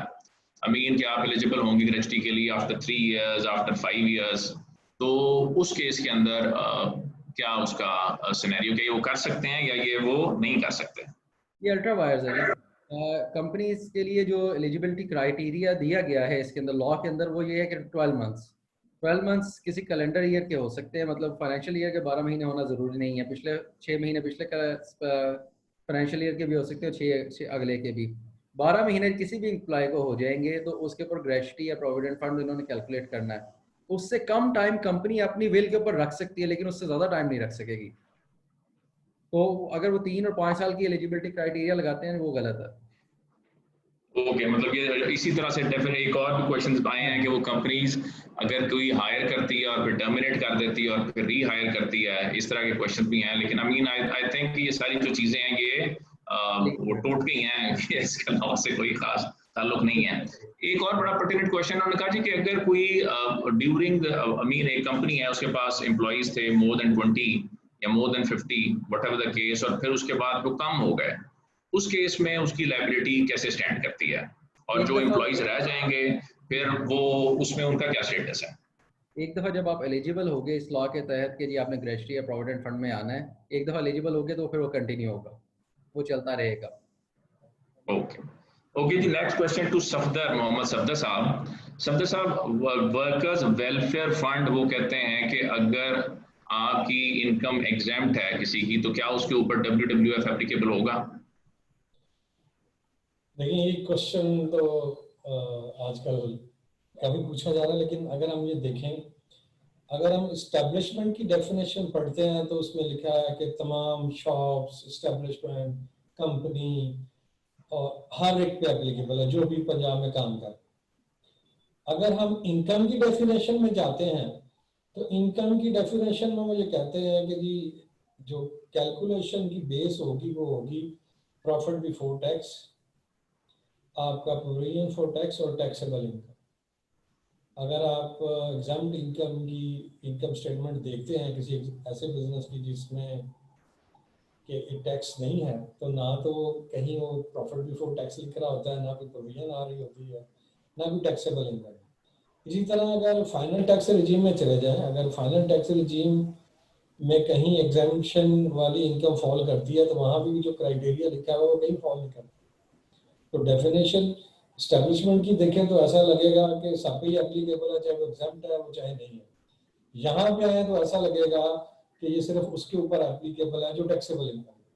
तो दोनों राय पाई जाती हैं अभी तक तो, लेकिन मेरी राय में क्योंकि ये लेबर लॉ है, ये इनकम टैक्स या टैक्स लॉ नहीं है, तो प्रूडेंस ये कहती है कि इसको सब पे अप्लाई होना चाहिए जिसपे भी ये क्राइटेरिया फॉलो करता है कि अगर 5 लाख से ज्यादा इनकम है तो उसके ऊपर ये एप्लीकेबल होना चाहिए। क्योंकि अगर कोई एग्जम्प्ट इनकम है तो उसका लेबर वाला भी वो लेबर है, वो भी मिनिमम वेज ले रहा होगा, उस पर सोशल सिक्योरिटी भी अप्लाई हो रही है, उस पर EOBI भी अप्लाई हो रही है। तो मेरे ख्याल में ये होगा, अगर अभी नहीं भी क्लेम करेगा तो अल्टीमेटली प्रोविंशियल गवर्नमेंट इसको इस तरफ लेकर आएगी कि एग्जाम इनकम वाले जो लोग हैं वो सब पे करें। Thank you very much sir. अगला क्वेश्चन ये है कि what is the last date for payment of workers welfare fund?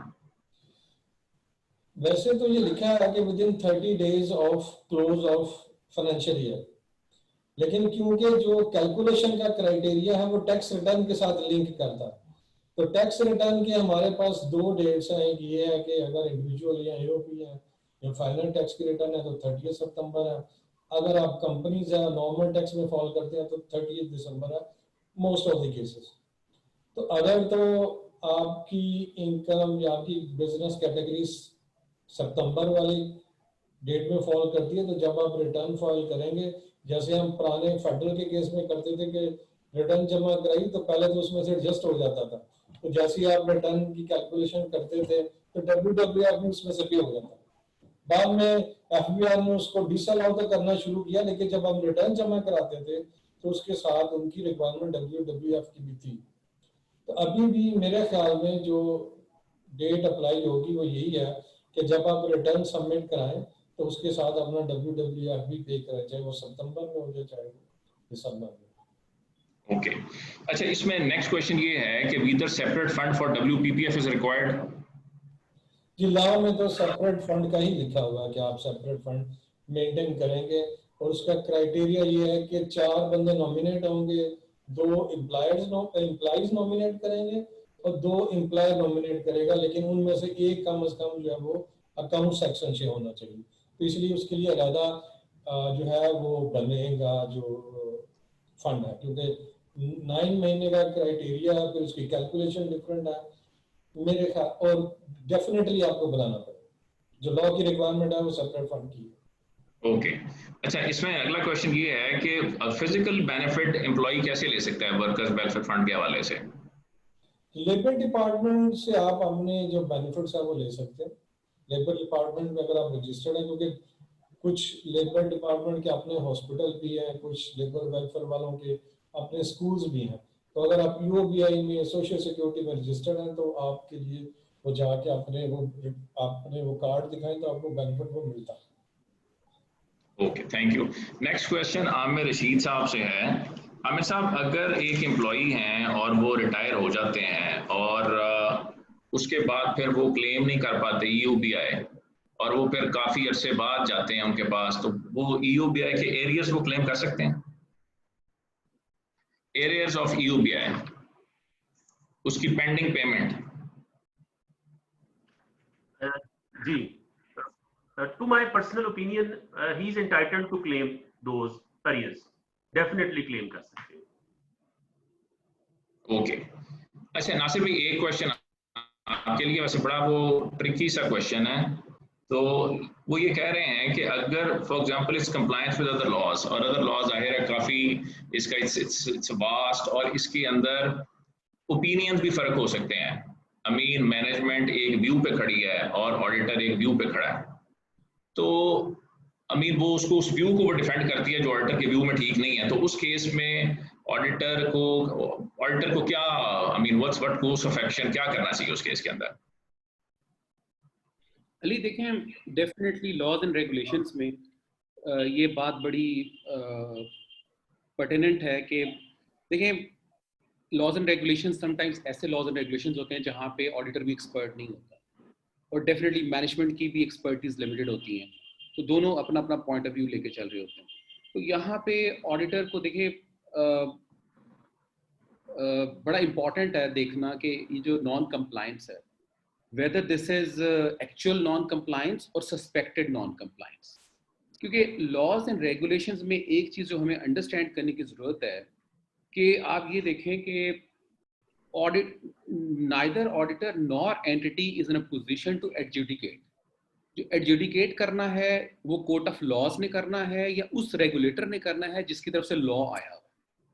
तो हमेशा डिफरेंस ओपिनियन इसी वजह से आता है कि अभी वो एक टाइम गैप चल रहा होता है कि ऑडिटर का ख्याल होता है कि एक नॉन कंप्लायंस हो गया है, एंटिटी कह रही होती है नहीं जी हमारे पास लीगल ओपिनियंस हैं, हमारा लीगल एडवाइजर बड़ा कॉन्फिडेंट है या हमारा पॉइंट ऑफ व्यू ये है। तो देखें स्टैंडर्ड ने यहाँ पे आपको एक्चुअल और सस्पेक्टेड नॉन कंप्लायंस के बारे में बताया। देखें एक्चुअल नॉन कंप्लायंस का मतलब है कि हमारे पास कॉन्क्रीट एविडेंस है, उसमें कोई एम्बिग्विटी नहीं है कि वो कोई ऐसा क्वेश्चन है जिसपे हम कॉन्फिडेंट हैं और हमारे पास एविडेंस है कि नॉन कंप्लायंस हो गया। फिर तो देखिए मैनेजमेंट बेशक उसको डिसएग्री भी करती रहे तो वो तो नॉन कंप्लायंस है। Then we have to go to those charge with governance, उनको बताना पड़ेगा जी ये नॉन कंप्लायंस हो गया है and we are not getting cooperation from the management. तो अल्टीमेटली फिर हमें वहां पे जाके अपना पॉइंट ऑफ व्यू देना पड़ता है। और अगर एक्चुअल नॉन कंप्लायंस है, हमारे पास एविडेंस है, तो उस पर हमने उसकी फिर रिपोर्टिंग इम्प्लीकेशन देखनी है in the auditor's report as well as reporting to the authorities जहां पे हमारी रिक्वायरमेंट है। हाँ, जहां पे सस्पेक्टेड नॉन कंप्लायंस है देखिए वहां पे फिर हमारे पास भी एविडेंस नहीं है, एंटिटी भी हमारे से आर्ग्यू कर रही है, फिर इस केस में बेस्ट कोर्स ऑफ एक्शन जो है वो लीगल एडवाइस है। हमें एक ऑथेंटिक लीगल एडवाइस की तरफ जाना पड़ेगा। ओके जी, with this question we conclude today's session। अभी हमारा खैर टाइम भी हो गया और मगरिब का वक्त भी है, and I thank you all the presenters, Nasir साहब, अहमद सलमान साहब, आमिर रशीद साहब, मोहम्मद सफ्तर साहब। जी जी प्लीज। अच्छा, एक I was just going through the questions.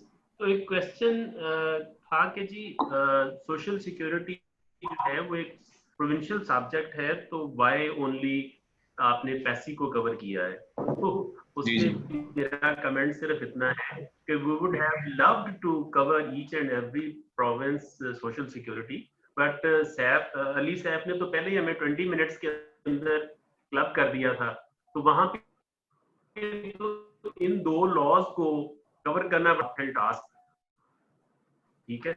rather than we would have loved कि हम कोई juxtaposing analysis या comparative analysis सारे social जो security laws हैं उनका कर सकते।